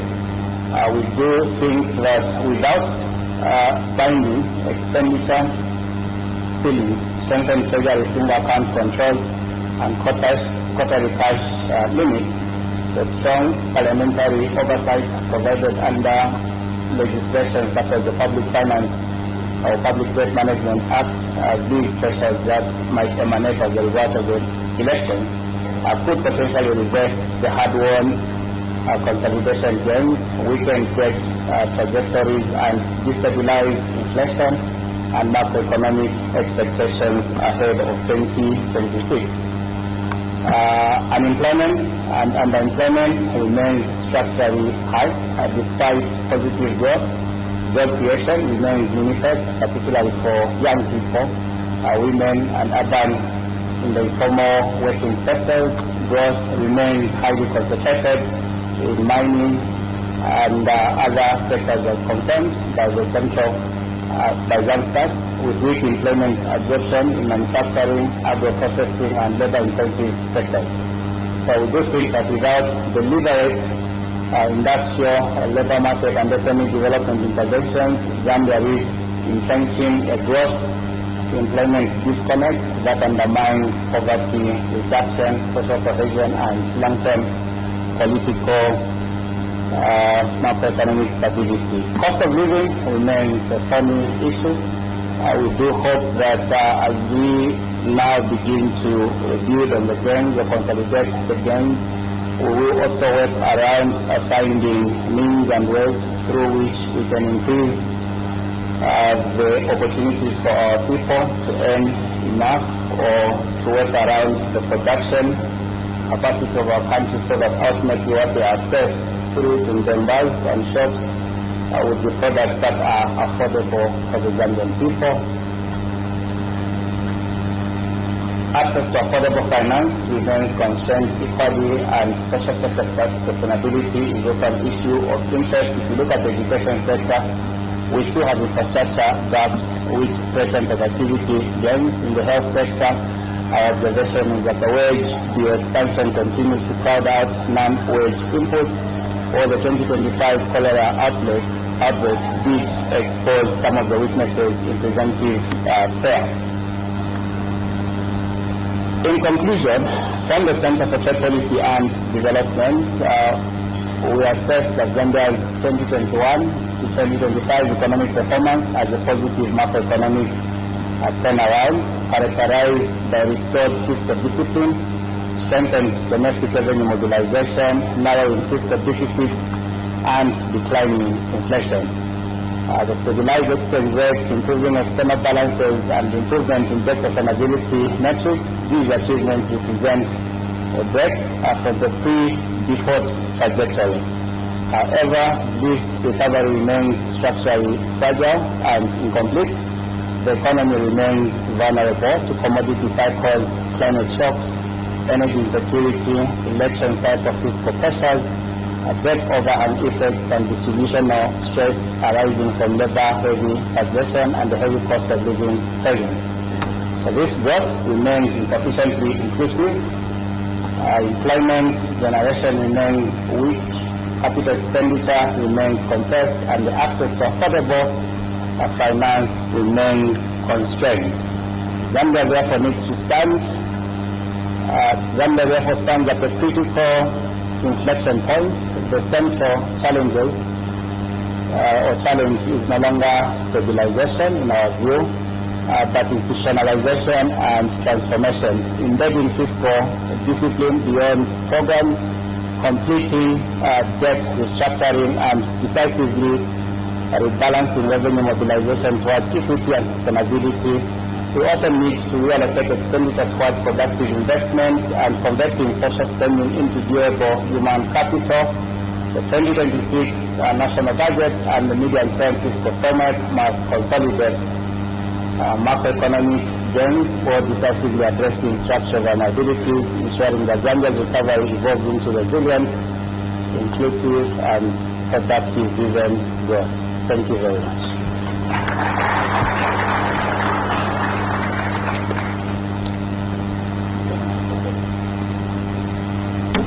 Thank you very much. I now invite Dr. Abraham Lenga, the Executive Director for Indaba Agriculture Policy Research Institute, to give us some thoughts on the agri sector, updates of things, and the report.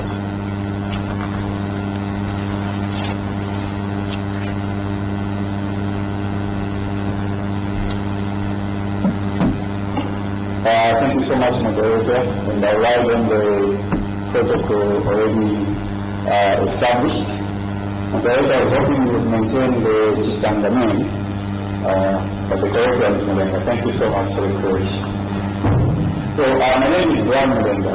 I'm the Executive Director of the Indaba Agriculture Policy Research Institute, IAPRI.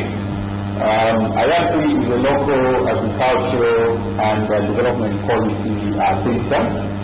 So our business mainly is research, evidence generation, and policy engagement.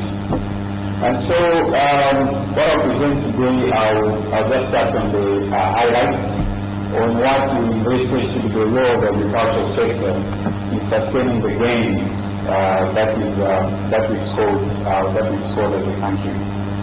So I'll jump straight into the presentation and move to the next slide.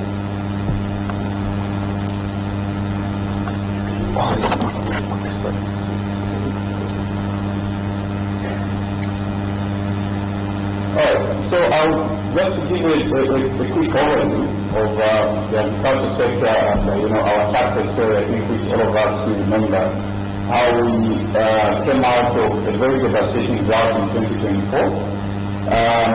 Immediately in the following 2024-2025 season, you can see, the success that we scored within a short period of time. So for us as a IAPI, I think this demonstrates the resilience of the Zambian agricultural sector.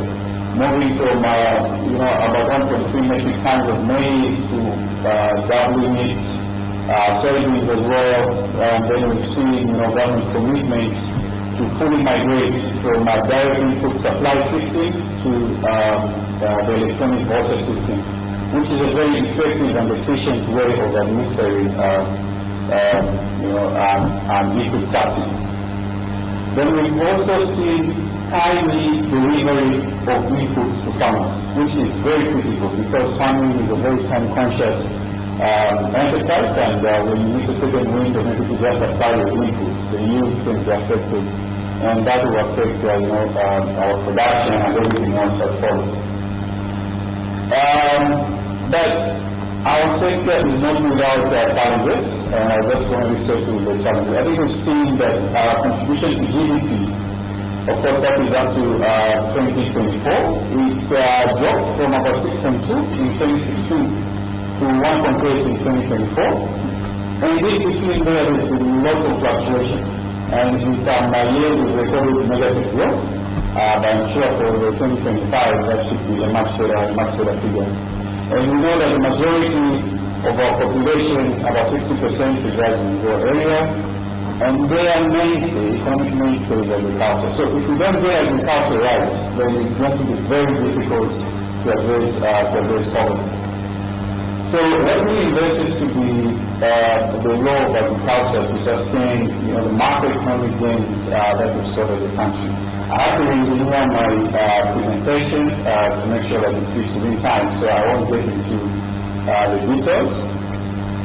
Just a few highlights. So very high-level highlights. The contribution of agriculture will continue to be through the increased production. I think in terms of production of major food crops as well as export crops, Zambia has maintained a surplus position. That includes livestock as well as fisheries. I think we'll see good movements in the livestock and fisheries sector. Of course, that needs to improve food availability, accessibility, which is very key. I mean, if you're talking of sustaining the gains that we saw, food security, nutrition is going to be very key. We saw the success of the homegrown food school feeding program. The food that is supplied through that program comes from the local farmers. So if production is not increased, then it's going to have a ripple effect even on these other social programs. From production surplus, we expect to see exports, and of course that translates into forex, you see jobs, you see taxes, and all the other benefits that come with that. Then as the governor of the Bank of Zambia was presenting the graph on inflation, I paid attention and I saw how much food inflation does contribute to the overall inflation. And I think we've seen that. I think the ACT, I think who have highlighted that correlation is not causality. I think as economists we do understand very much that. But we also see a very strong correlation between agricultural output and inflation. And so if we continue to produce surplus and continue to increase our agricultural output, we are likely to contribute to turning the inflation or meeting the inflation target. So I'll take a very just high-level deep dive into some of the selected valuations that we think are very critical, but not that others are not key. But in the interest of time, I think I just picked a few that I think would be easy to talk through, and ones that we've done some deep dive analysis. So maize and wheat, what do we see in those two value chains? I think Zambia should be 2015 and 16 thereabout. We exported about 700,000 metric tons of maize. I think that was our highest. But we see a lot of potential that Zambia could hit 1.5 million metric tons of maize exports. And these are just within the region. And if we target to even go overseas, that figure could increase even further. Wheat, we have the potential to hit 300,000 metric tons exports to the southern DRC. Other potential markets are the central DRC as well as Angola. I know there's markets like Kenya, Tanzania, and Mozambique, but Zambia is not competitive in those markets. Those countries can actually competitively land wheat from the Black Sea at a much cheaper price than they can from Zambia. Soybeans is a rising star. Production is projected to hit about 935,000 by 2030. Local crushing capacity is a valve that we need to release.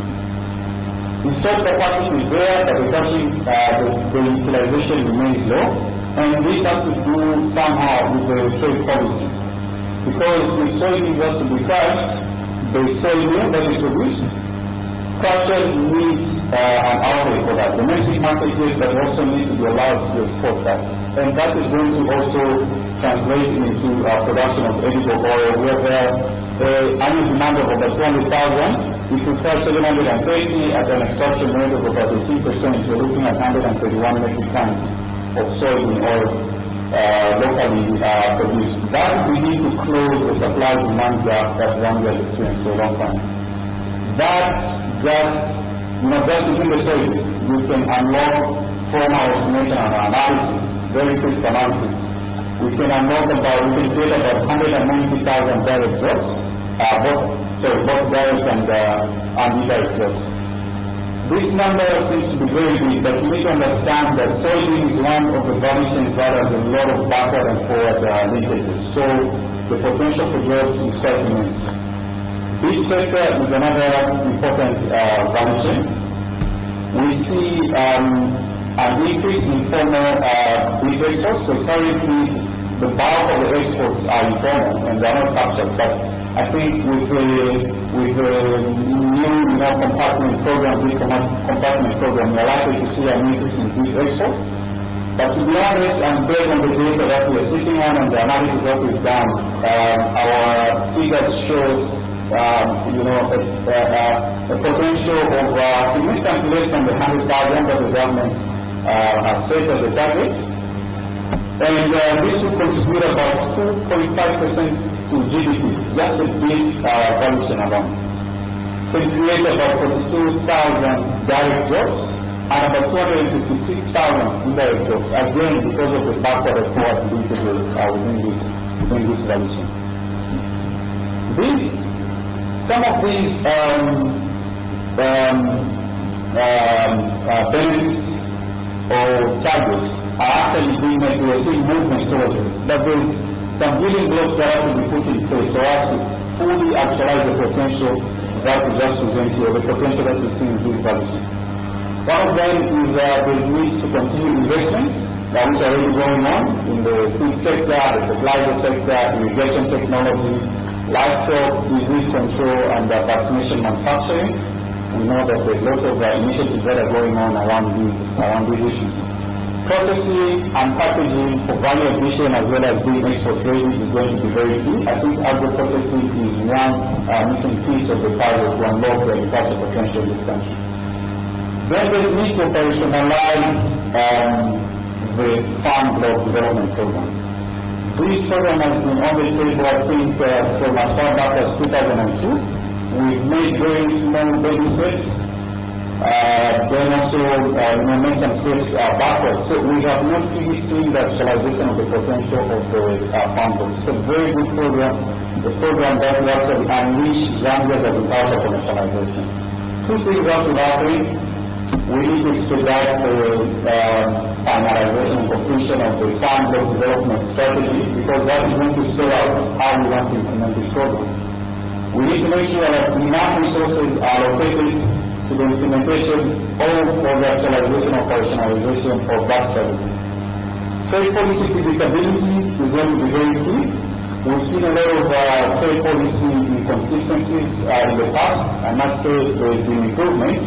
And I think the period 2014 to 2018 was actually highly consistent, and we saw a lot of big agricultural marketing and trading firms such as Afri,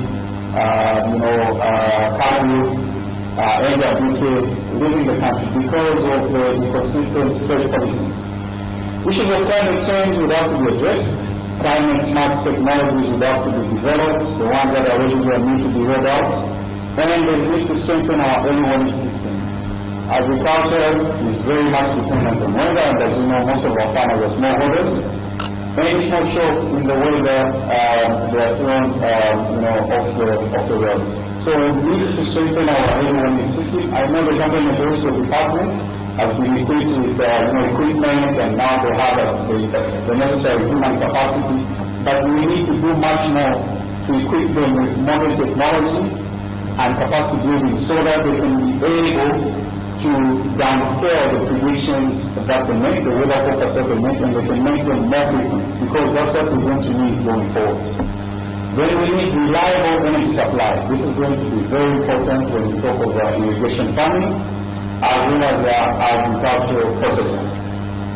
I think this should be my last slide, talking about key policies or the characteristics of policies that we need, especially in agricultural markets and trade, as well as agricultural finance. In terms of trade, we need to set clear processes for export decision, as well as market regulations. Agricultural marketing in this country is not regulated, and that's why you hear a lot of farmers, especially smallholder farmers, complaining about briefcase diets. Some of them, with good intentions, others, of course, are just exploiting our smallholder farmers. Can we put in place rules and regulations of how to engage in the agriculture sector? We also need transparency and a consultative process, especially when it comes to issues of market intervention. How should, for example, the FIA intervene in the market? There have to be rules, because with rules and clear signals, investors are able to make a bet, because they know how much FIA is going to buy, they know how much is going to be available for the private sector, to participate in. Of course, I've already talked about predictability and clear signals for all market players. Agricultural finance remains one of the biggest hurdles. We know of the high interest rates and the stringent requirements. One of the innovations I think that we need to roll out and strengthen is the warehouse to six system. Our farmers do not have the conventional collateral that most commercial lenders need, but they have the crop, which is an asset, a movable asset. Can we make sure that we can use that as a collateral for them to access credit in advance, of course, at a discounted rate, but that is going to, provide a relief and provide the required liquidity within the agriculture sector. We need to support investment in storage facilities to reduce on post-harvest losses, and also ensure that the crop that farmers or the assets that farmers are depositing in the warehouses or warehouse receipt system is safe and the quality is maintained. Then there's need to expand access to affordable finance through both the public as well as private sector. We know the government is doing a lot through the Sustainable Agriculture Financing Facility. The other facilities under the CEC, as well as commercial banks. Commercial banks come on board, but I think more can be done to try and tailor some of their products to suit the kind of farmers that we have. And within there, I think the issue of insurance will need to come in very prominently. given the risks that our smallholder farmers are exposed to. So insurance will also be very important. It has to be mainstream. I know under the Farmer Input Support Program, there's an insurance component, but even that insurance component, I think, needs a bit of adjustment. If a farmer grows a crop, there's a dry spell, whatever they put in the ground did not germinate, it is first or second week of December, the farmer at least should be receive a payout in the form of maybe seed and fertilizer so that they can replant, because they are within a replanting window. The farmer should not wait until the end of the year for them to get a payout. That is not a compatible sort of insurance, especially for smallholder farmers. So with that, I think that should be my last slide, and thank you so much for paying attention.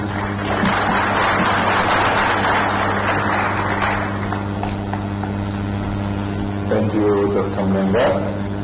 It is now my honor and privilege to call upon the CEO of the Zambia Chamber of Mines, as I ask the chairperson of ZAM and the chairperson of Farmers Association of Zambia to be on standby. Chamber of Mines, CEO.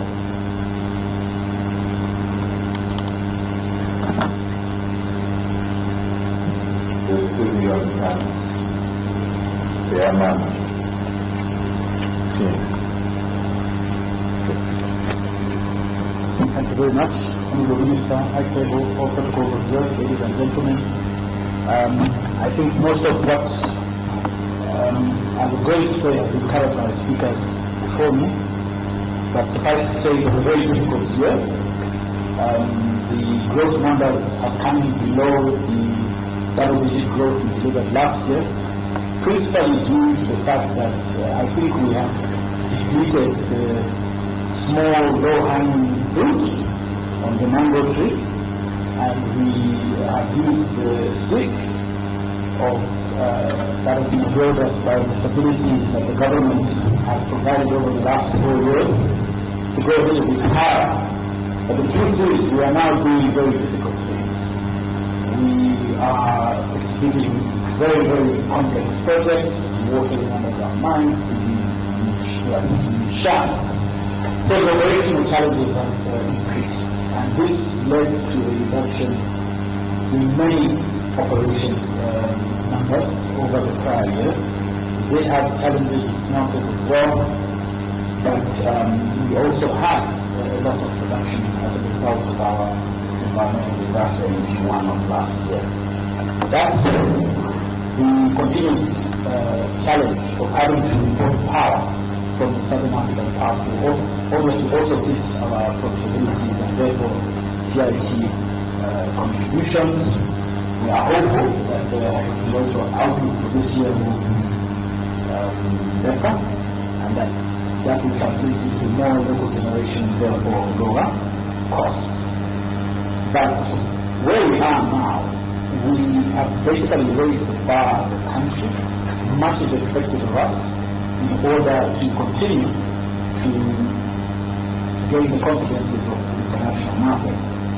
The good thing is, in combination with everything that has been happening due to the good macroeconomic management and the steady production growth, mining in particular, as you know, is overweight in terms of the profiling of this country. And because of the way things have been going, we can report today that our country risk premium has dropped by 1.5% between July and January this year.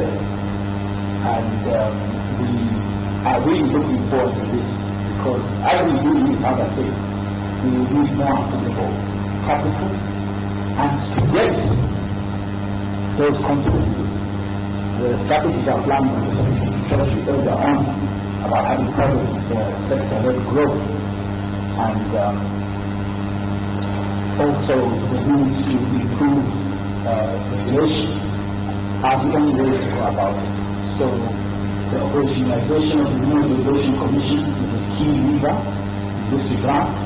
We will urge the Minister and his team to really consider expanding the budget line for the Ministry of Mines as an investment, because it will translate to greater competitiveness as we bring more mining businesses into the net and improve the DG's numbers in terms of considerable, substantial tax contributors. So really, we are in a good position to return to double-digit growth. If we maintain this policy stability that we've struggled so long to earn, and we must begin to be careful in the maintenance of that image. There are necessary changes that have to be made, but they can be made and presented in a manner which will continue to inspire interest and improve our competitiveness. So really, as an industry, we are at the point now where the assets we have in hand can only be settled so much. We really do need to focus on attracting more investment into exploration so that we can accelerate the pace of growing our reserves for them to be available for new investment and increased output from our existing members, all of which is driven by confidence. So we will urge continued stability and greater investment into regulation so that there is a level playing field and ultimately an increase in the taxpayer participation in the hope of becoming more competitive, perhaps by further accommodations on the tax rate to make us globally attractive. So we are in the right direction. It has been difficult times, but definitely the industry is putting its best foot forward, trying to return to a double-digit growth delivery profile, and bolstered by the continued efforts of the ZRA to expand the tax net and bring the smaller producers in to support all our numbers, both in terms of fiscal contribution and production growth as well. So we commend the trend and direction so far, and the fact that the competences are growing as demonstrated by the reduction in risk premium, etc. And we really just go to double down on regulation. More funds, more resources to the Ministry of Mines, and the moving to the Regulation Commission. Thank you.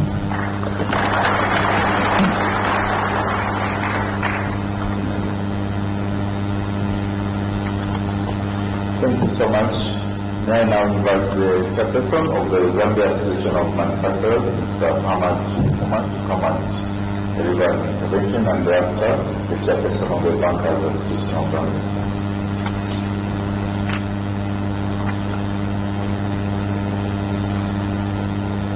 Hello, Minister. Good afternoon. All protocols observed. Minister, before I go into the presentation, just allow me to thank you for your leadership, for the hard decisions that you have taken over the last 4 years to get us to where we are today. I vividly remember a day early in 2022 when we happened to be traveling together, and I bumped into you in the airport lounge, and I came to you crying and complaining of the depreciating kwacha and the difficulty in doing business. And instead of consoling me, you told me that let's work harder, let's be more productive, let's carry on. And today we are here today with all those sort of advice that you have given, the steps that you have taken. And IMF have confirmed that it's something easy, but we have been where we are, we have achieved what we have achieved. I think on a lighter note, just to get us going a bit, the only close example I can give to what we've achieved in Zambia is looking at Manchester United being fourth in the Premier League table. We're not expected that we are there. And Zambia is also there. Thank you, Honorable Minister. Honorable Minister, you spoke about the manufacturing sector over the last 4 years. Allow me to recognize the immediate past president of the sector, Mr. Lusaka. Mr. Lusaka, please stand up. He has done a great work determined and really we are here where today for what he's done, and for the support your ministry and your government has given to the association, and we call upon you to carry on giving us that support as we now enter the next stage of growth from civilization. Thank you, Honorable Minister. Honorable Minister, for the manufacturing sector, I'll run quickly on a few things that have already been mentioned, a few points that have already been mentioned, but I'll single out specific issues that are pertinent to the sector. As mentioned by the SC and by the Honourable Minister, we have achieved 9.4%, 9.5% GDP contribution as a manufacturing sector. This is the first time since 1990, since records existed, and it's a great, remarkable achievement, and we should not undermine this achievement. Honourable Minister, part of this achievement is the drive your ministry, the Ministry of Commerce has given to allow our manufacturers import inputs that are available locally using SI 110. This has been a key contributor and a key driver to this development. Honourable Minister, if you go into our supermarket 4 years ago, ShopRite, Pick and Pays, and you go into them now, you will see more local products manufactured than imported products. This is because we are able to import the inputs. We are able to import the inputs duty-free, allowing us to be competitive with the imported product. So it's very important. We thank you. We are on the same page, Honourable Minister. You have given your authority. I think the ball is in CG's court now. So we hope to get the SI 76 reversed if possible and go back to allow us to carry on growing the sector. And by you foregoing the duties on import CG, we are definitely achieving in other taxes such as CT, pay-as-you-earn, VAT. So we hope we can close this quickly and give confidence back to the industry and allow us to be more competitive in the region. Our GDP growth is also linked to the manufacturing, to the general economic growth. Manufacturing growth rate mirrors the GDP growth rate. This shows how important the sector is to the general economy. I won't elaborate too much on that. Speaking about exchange rates, prices of fuel, I think power, we've seen a lot of stabilization in the power sector. We appreciate that. We've seen price of fuel coming down. Hopefully we'll see a further decrease in fuel at this month end. We've seen exchange rate coming down. These are all factors that help the sector and give more confidence in the sector and allow us to be more competitive regionally. We know today we are living in a global village. With SADC, COMESA, Africa Continental Free Trade Area coming into play. So we need to make sure we don't only focus on Zambia, but the region. And these factors, putting them all together, really do allow us to be competitive. Exchange rate stability, what we're asking for, not depreciation, not appreciation, stability, because some of our manufacturers are exporters. So appreciation in the quarter affects the income as well. So the same way it affects the taxes on mineral royalty. So I think stability is key, and I think we are on our route to achieve stability. Just to add on, manufacturing sector has contributed over the last 4 years 25,000 direct jobs to the economy, and plus minus another 30,000 indirect jobs. So it is a key contributor, just as government is creating jobs, even the manufacturing sector is creating those jobs. Contribution to taxes, CG spoke about it. We are one of the highest contribution to taxes as manufacturing sector, and we continue driving the issue of compliance, working together closely with ZRA and closing the bottlenecks. One thing CG didn't mention or I wouldn't say forgot, but he was a bit mild on, is the effort he's doing at ZRA on tackling illicit trade. We've seen a lot of effort being done on tackling illicit trade, especially in the alcohol tobacco subsector, and we appreciate your whole CG for that, and we continue to collaborate with you to ensure we close those gaps so we can earn more revenue and like we said, send more children to school, provide more health care for the economy. Another big win in the manufacturing sector is the investment contribution, actual realized investments over the last 4 years of 14.7 billion, 5.5 billion was in the manufacturing sector. Many people say we hear these figures of investment, but we don't see it. The good thing with the manufacturing sector is you can see it. You just need to take a drive in the Lusaka South Multi-Facility Economic Zone and see what Trade Kings has done, see what PDV Metals has done, see what all these companies, you can actually see the factories up there. And this is actualized investment, real investment, physical investment that we can see. As a manufacturing sector, we also are doing our part in contributing to the deficit in the power crisis. United Capital, very wonderful group, have put up their own 85-watt thermal power plant. Zambia Sugar, I believe, is doing 40 to 80 megawatt power plant. Many of our manufacturers are going solar, trying to go off-grid, trying to find alternative green energy solutions. And so we are also doing our contribution as a manufacturing sector to alleviate the power crisis. Allow me to just speak on a few things that are concerning the manufacturing sector. We spoke on the SI 110, I think that will be resolved hopefully. There's the issue of MAT, minimum alternative tax, that also we are in discussion with the Ministry of Finance, etc., to see how we can model it. Let's not punish the good taxpayers. CG said let's lay a red carpet for them, so let's do that. Let's not punish the good taxpayers and let the good taxpayers continue enjoying the benefits as long as they are compliant. A few other things is some duty hikes on certain products of ours, especially in the tobacco sector, in the alcohol sector. We understand that we had to close the revenue gaps. We are asking for a more predictable tax policy, a 3 to 5 year framework that will allow us to plan. Manufacturing is a long-term game, and the more predictable the tax policy is, the more easier it is for us to plan. In terms of mining local content, local production, we appreciate that as a sector for that being in law. However, we recommend Ministry of Finance, Ministry of Mines, Ministry of Commerce to tie this up to the manufacturing. At the moment, the local content is open-ended. It's not really restricted to actual manufacturing. So someone can still set up a company and import leather shoes and supply to the mine and qualify to the mine local content.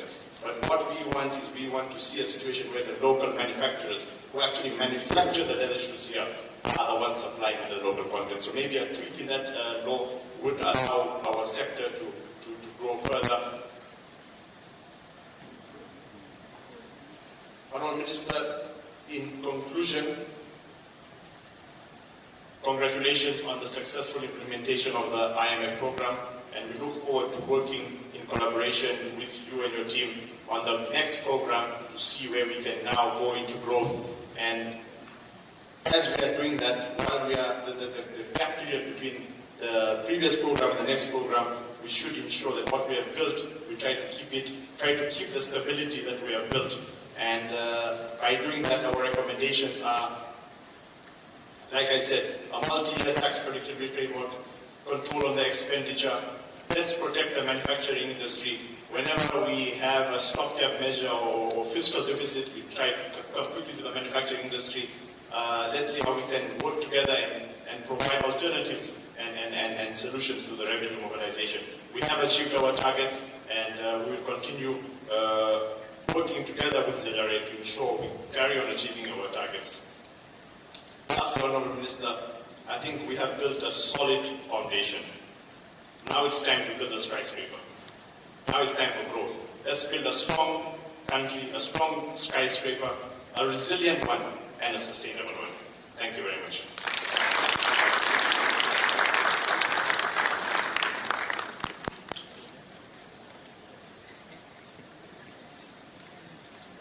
Thank you very much. With all the energy initiatives that are coming up, we saw yesterday the President at an event where 1,000 additional megawatts of energy were discussed. I think the skyscrapers that Mohammed is talking about will be possible for the power to all those skyscrapers. Not so Mohammed. We go to the chairperson of the Bankers Association of Zambia to come and give us some thoughts. Madam Lawal, let's encourage her, please.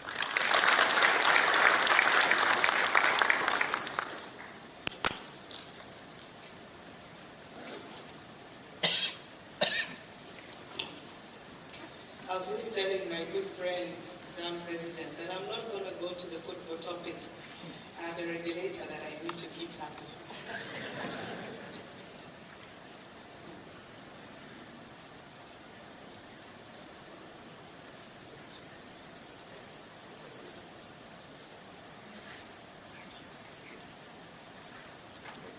Sorry, I understand the screen has to be reset. So while the screen is being reset, may I invite two citizens, but even the citizens will get the screen. because you need to see them, but let's see how it goes. Am I Jane Band and am I very big brother?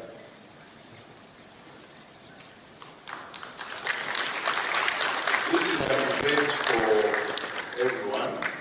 In this event, we don't leave anyone behind. They have a story to tell. They are citizens like all of us.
So for Eric, my boss from the IMF and for Dr. Falk from the World Bank and other colleagues who may not have repeat what she was saying. She says, I'm a widow, benefited from social gas transfer. I'm able to take my kids to school and meet their needs. I'm very, very happy. I was, before the program came on board, I was living in a grass-thatched house. Now I managed to make some savings and bought some asbestos roofing sheets, and I now live in a house which is properly roofed, and I must thank everybody who has been involved in ensuring that this program sits very well. Don't question anything.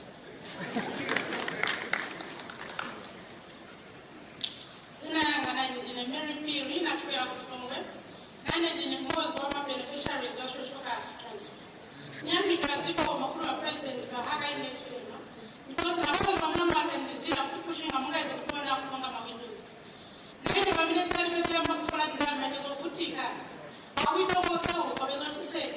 Atwenga mafula ndamba went to school, because for school that time was a repeat. I'm learning a free education. Now I'm thinking I'm for a number for 1 minute. And so one is a repeat of another school. And so one is a popular subject of a Sunday to went up to school now. But this time, I don't want to have one over 7. I'm going to take our by this time, because in a week, I couldn't run as a sometimes when I school, and I never college, and I see this, and that was a minute, soon like one of the banking, while police of Pamono, I talk of Fred Banking, business enterprise, to not take up by the Pamanga business enterprise to go. As for the University, because no continue, we Mr. Sotoka's transfer.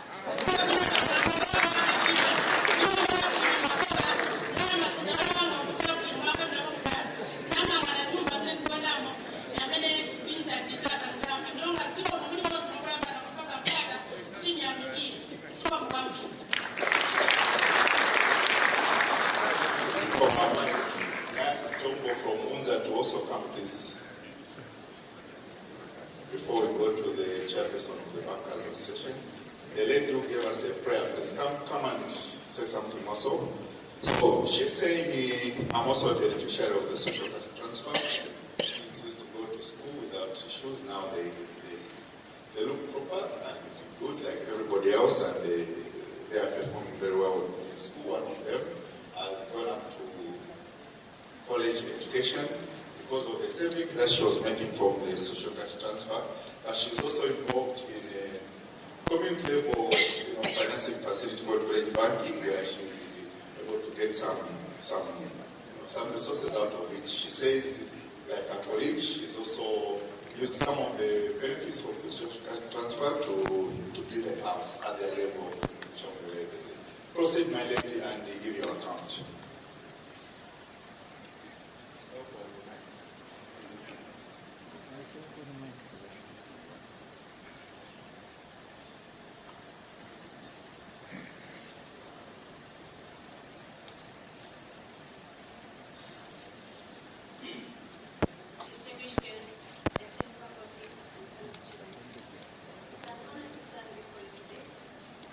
In presence of the Honorable Minister of Finance and other dignitaries.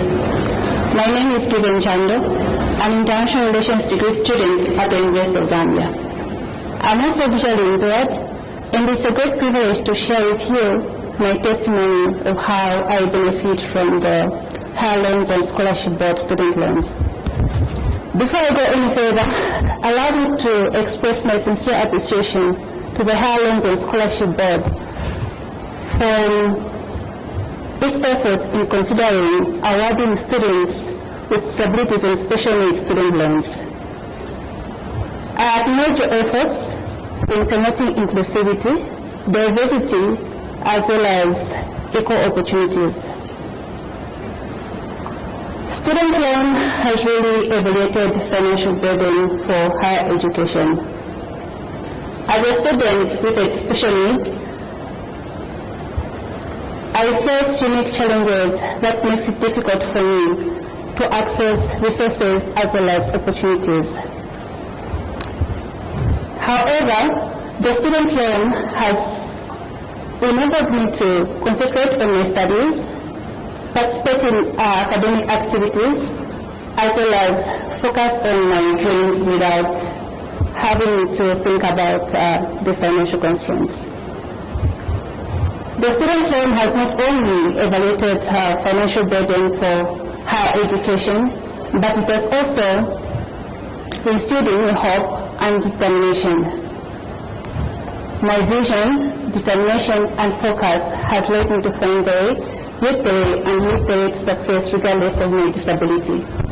My working presence, existence, and strength entails all things are possible through Jesus Christ, my Lord and Savior, and that shall forever stand because disability is not inability. Thank you very much.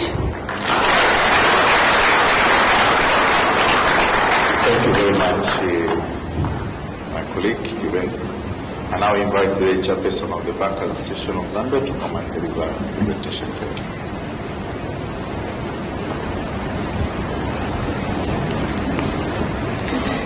Thank you so much. And I think we've truly appreciated all those powerful testimonies. Thank you for that inclusion in today's agenda.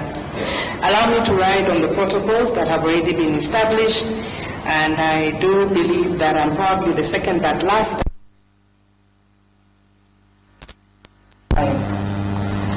The presentation by the Bankers Association of Zambia is mainly looking at a number of factors. Firstly, what do we see beyond the country's economic stabilization journey that we've been on? The debt restructuring process and where we stand today, the achievements and what we also foresee in terms of fiscal consolidation and its gains. And most importantly, the role that the banking sector is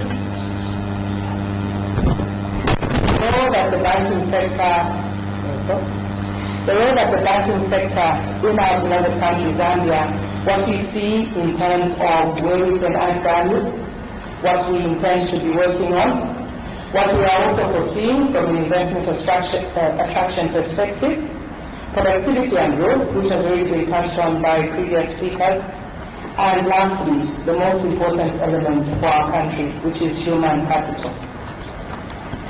So beyond the journey that we've been on as a country in terms of arriving at economic stability, as already noted, 2024, when we all thought we were going to continue simply just being on fiscal consolidation journey, we were hit by the much impactful drought. However, even with that coming upon us as a country, we still achieved a 4% growth in the economy. And this was mainly from the way we see it, the rules of motion that were already in place and were already underway in terms of fiscal consolidation and policy reforms. So this obviously set a very, very positive base for future growth.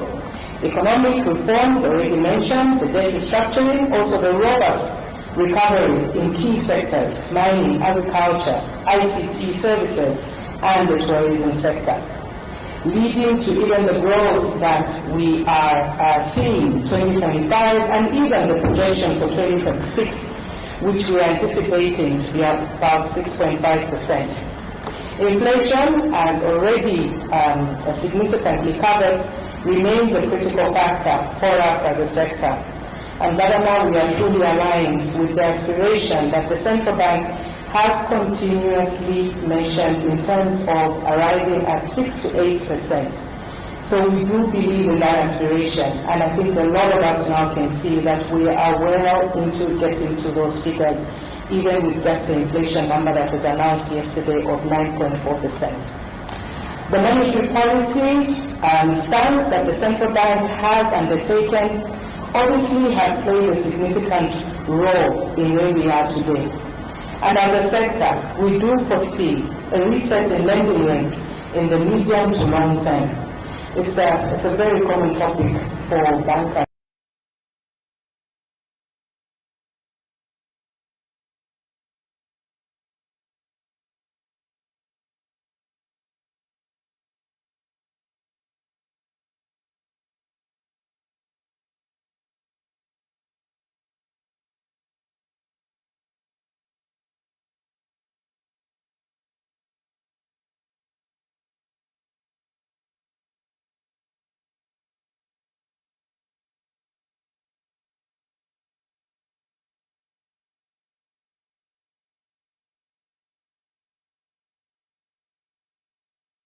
To enjoy.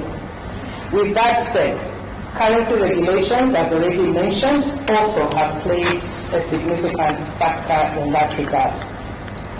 So with debt restructuring and fiscal consolidation underway, and 94% having been achieved, the SP alluded to where we are on that journey, so I won't belabor that point. We have seen the results of that. We have seen, yes, as mentioned, credit rating agencies giving the country a much more positive outlook.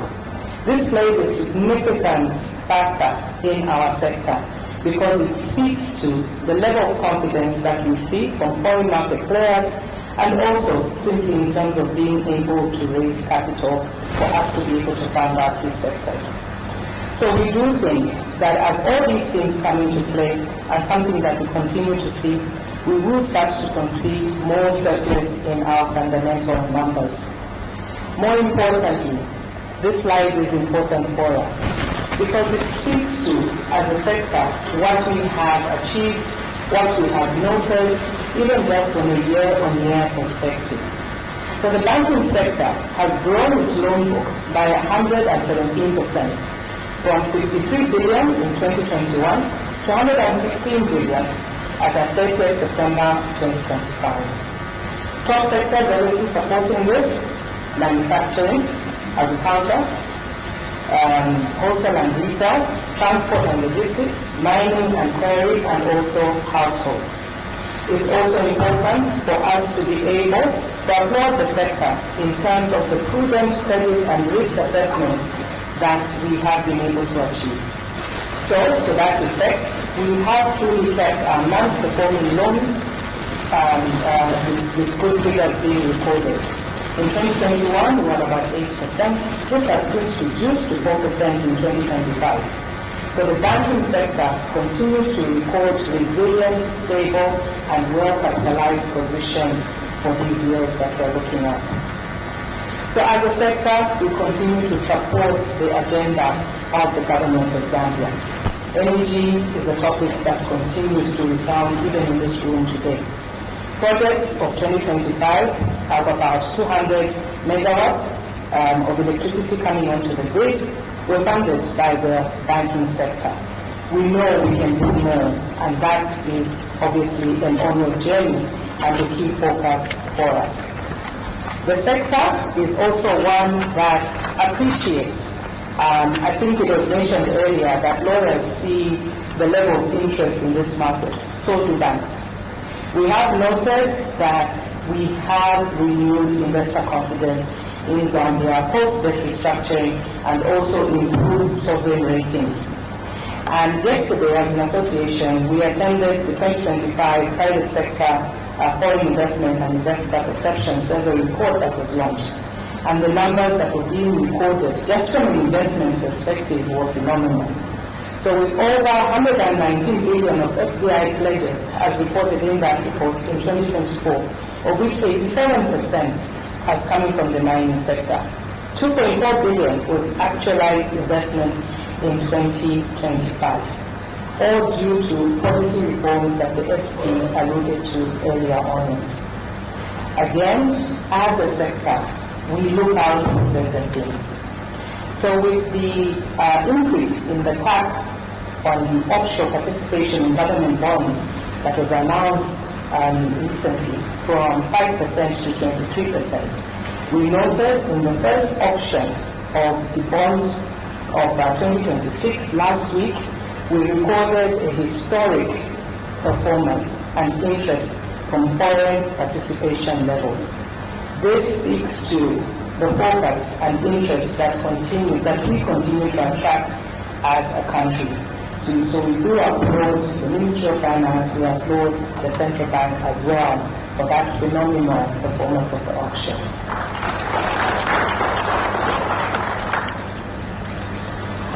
We appreciate that as we continue to speak about sustainability, we continue to speak about stability, we are aligned with that agenda, Honorable Minister. We also continue to appreciate that the mining sector needs to still be supported. We also appreciate that the agriculture sector, we have been given good rains this season and we hope to continue. But as earlier mentioned by April, we can obviously do a lot more and it remains a key focus for us. MSMEs and all sectors that can unlock all the bottlenecks that we have noted, even just this morning, to aid the economic growth of the country remains critical. And job creation, we saw the numbers, we still have a lot to do. However, we also acknowledge the fact that we still need to be able to ensure that we sensitize our community, and especially with the high rates of success levels coming out of our schools, we need to be able to ensure that financial literacy remains a front and center agenda. We also need to ensure that we remain aligned and active with such initiatives as the 24/7 economy that the central bank is leading, so that we can have an active and non-restricted flow of funds in our economy.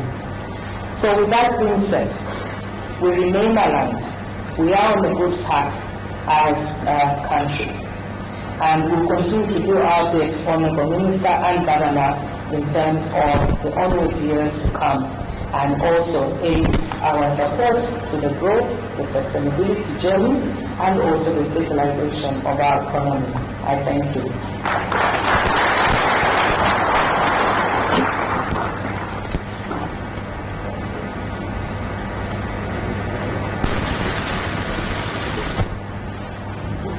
Thank you very much, Honorable Minister and your team. That will mark the end of all the interventions that were lined up. But before you come through with some of the responses that you may wish to have, perhaps we can have in advance the vote of thanks from Stanbic, who together with the Zambia Sugar, Zanaco, Indo-Zambia, and Zambia National Building Society were generous enough to pay for all the facilities that you are seeing today, both the broadcast and the conference facilities. Proceed and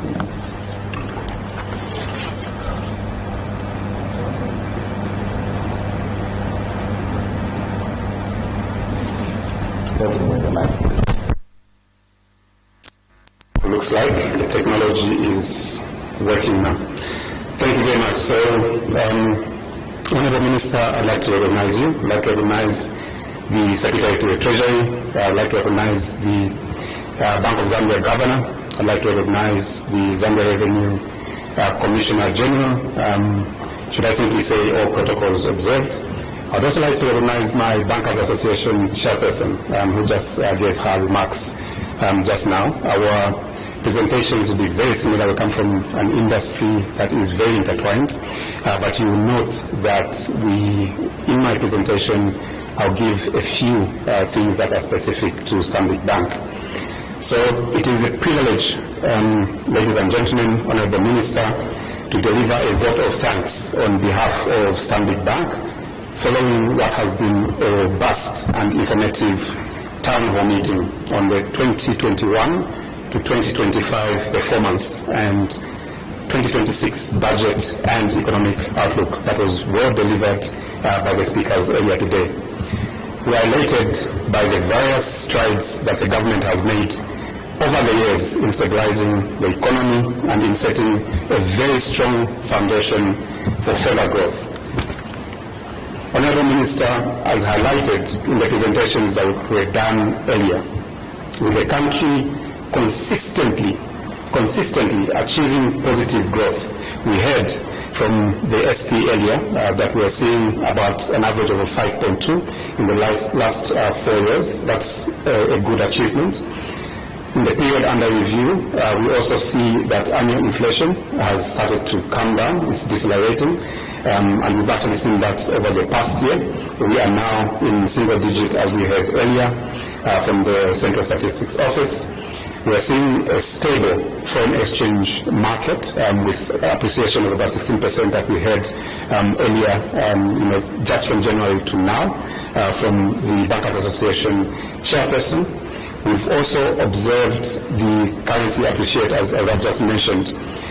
We've seen the conclusion of the IMF extended credit facility that was, I think, signed off by the board 2 days ago, and that was actually on Tuesday. We've seen improved gross international reserves, and out of this, Honorable Minister, we are confident that the business and operating environment is ripe for further growth. We are also encouraged that the sovereign credit rating for Zambia has been upgraded by international rating agencies such as Moody's, Fitch, Standard & Poor's late last year. Those are remarkable achievements, Honorable Minister, and we heard also from the ST that more work is going to be done around improving this further. That is what we saw there was basically, I think, the first step. we are seeing that there's more additional work that will be done to improve those ratings. We've seen the fiscal management come through, and the results are there for all to see. And we are encouraged, Honourable Minister, by the progress made on the foreign debt restructuring, which has now reached 94%, as earlier highlighted. From the Stanbic side of things, we wish to reaffirm that Stanbic Bank stands ready and remains a key partner for government for sustained economic growth. And to supplement the government's efforts, we as a bank, last year, just looking at the energy sufficiency difficulties that we have, we've got a deficit in the country at the moment. As Stanbic Bank, we did participate in a number of projects. One such project, Honourable Minister, which is notable, is the 100 megawatts Chisamba solar power plant, which is Zambia's largest grid-connected solar plant, to the tune of $71.5 million US. That's the amount that Stanbic Bank participated in terms of lending to that PPP type structure. Honourable Minister, this is just one of the many interventions that we've made in the energy sector, and we're working with other partners and clients on various deals to support the growth of this important sector. Without energy, not much can be done. As you are aware, energy drives most of the key sectors of this economy, or any economy for that matter. Additionally, the bank leveraged on the Stability and Resilience Facility, SRF, that was provided by the Bank of Zambia. And this was to support businesses, and in particular, the agriculture sector, and those that were impacted by the power deficit.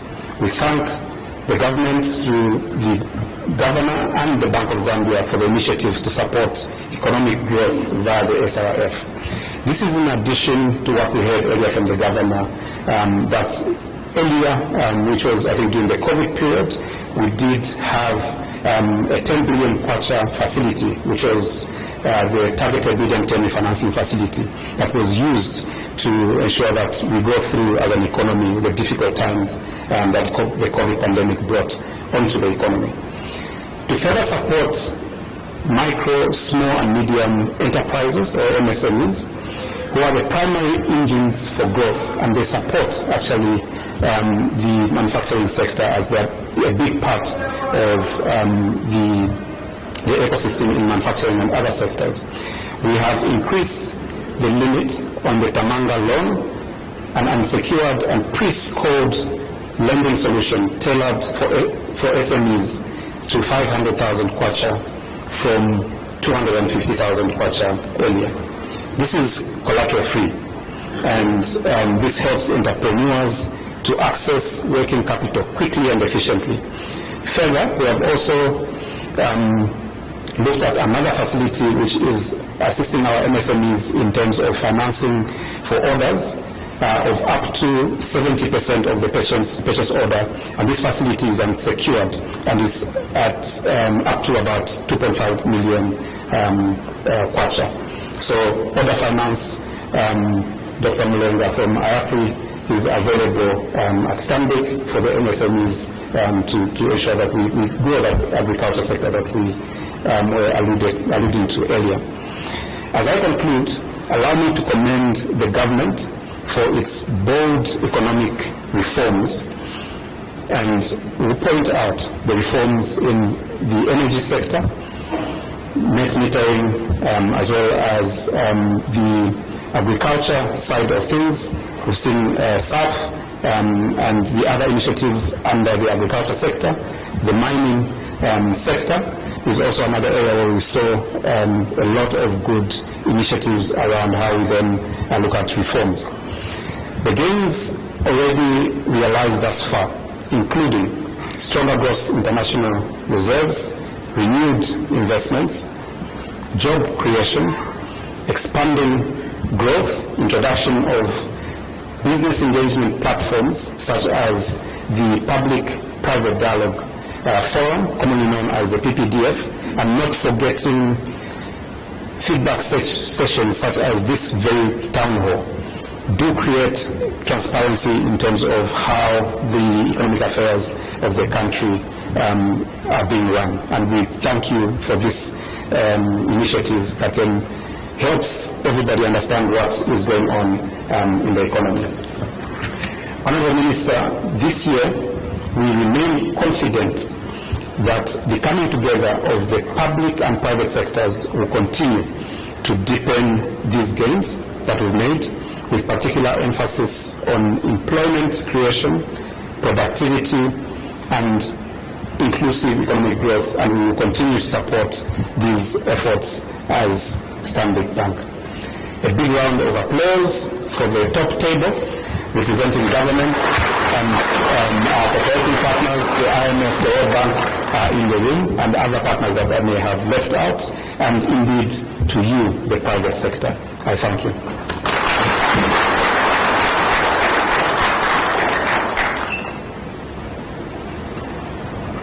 Thank you very much. May we give all the citizens who took time to speak here, including IMF resident and others, a round of applause. But I think the Honourable Minister, even the audience deserves a round of applause. Some of the material which was a bit hard stuff for a few, but also to appreciate citizen accounts. I believe the city is very happy to have heard what has been said, and we thank the city for taking the initiative to bring our teacher from my very busy taxpayers. Thank you very much. At this point in time, I'll hand over to the Honourable Minister and the team to comment on some of the issues that have been raised, should there be needs to comment. So we'll hand over to you, and perhaps the final comment, should there be any, should be from the Honourable Minister. Then we'll bring the program to a close.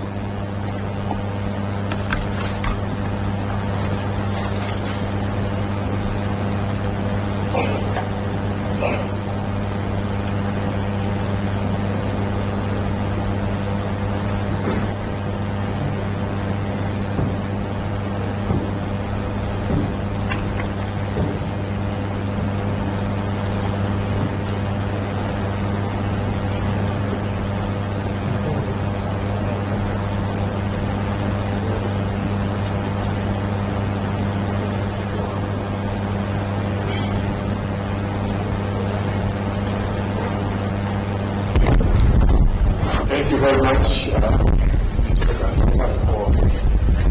that. The way council reports events, just want to take time. First of all, to thank the sponsors, Mwebantu Sugar, Zambia National Building Society, those are their life. I hope I've not left anyone out. Zanaco, Zambia National Commercial Bank, yes, Zanaco over there. We have less some accused of favoritism. Zambia National Building Society, I did mention it. So I thank you, our corporate sector, for having supported this. I think it's a good contribution to our nation, so that people who are not able to come here, they can follow what we are saying. Having said that, I want to thank all the contributors on the floor who made comments, who made statements. Your advice is always taken very seriously. And lastly, of course, I want to thank my colleagues here at the high table for all the work that has been taken to bring us to this level. 4 years ago, as we have heard, things were very difficult. It is this very team, supported by Cabinet and the President, who have delivered us to where we are today. And as I've always said, in the same manner that we have managed to tackle these issues As we move on to the next stage of tackling other issues, employment, growth and so forth, I believe that the same commitment, the same competence, the same vigor is what is going to deliver us, and we commit ourselves to that, to make sure that this happens. Having said that, once again, thank you so much. May I ask all of us to clap for Richard?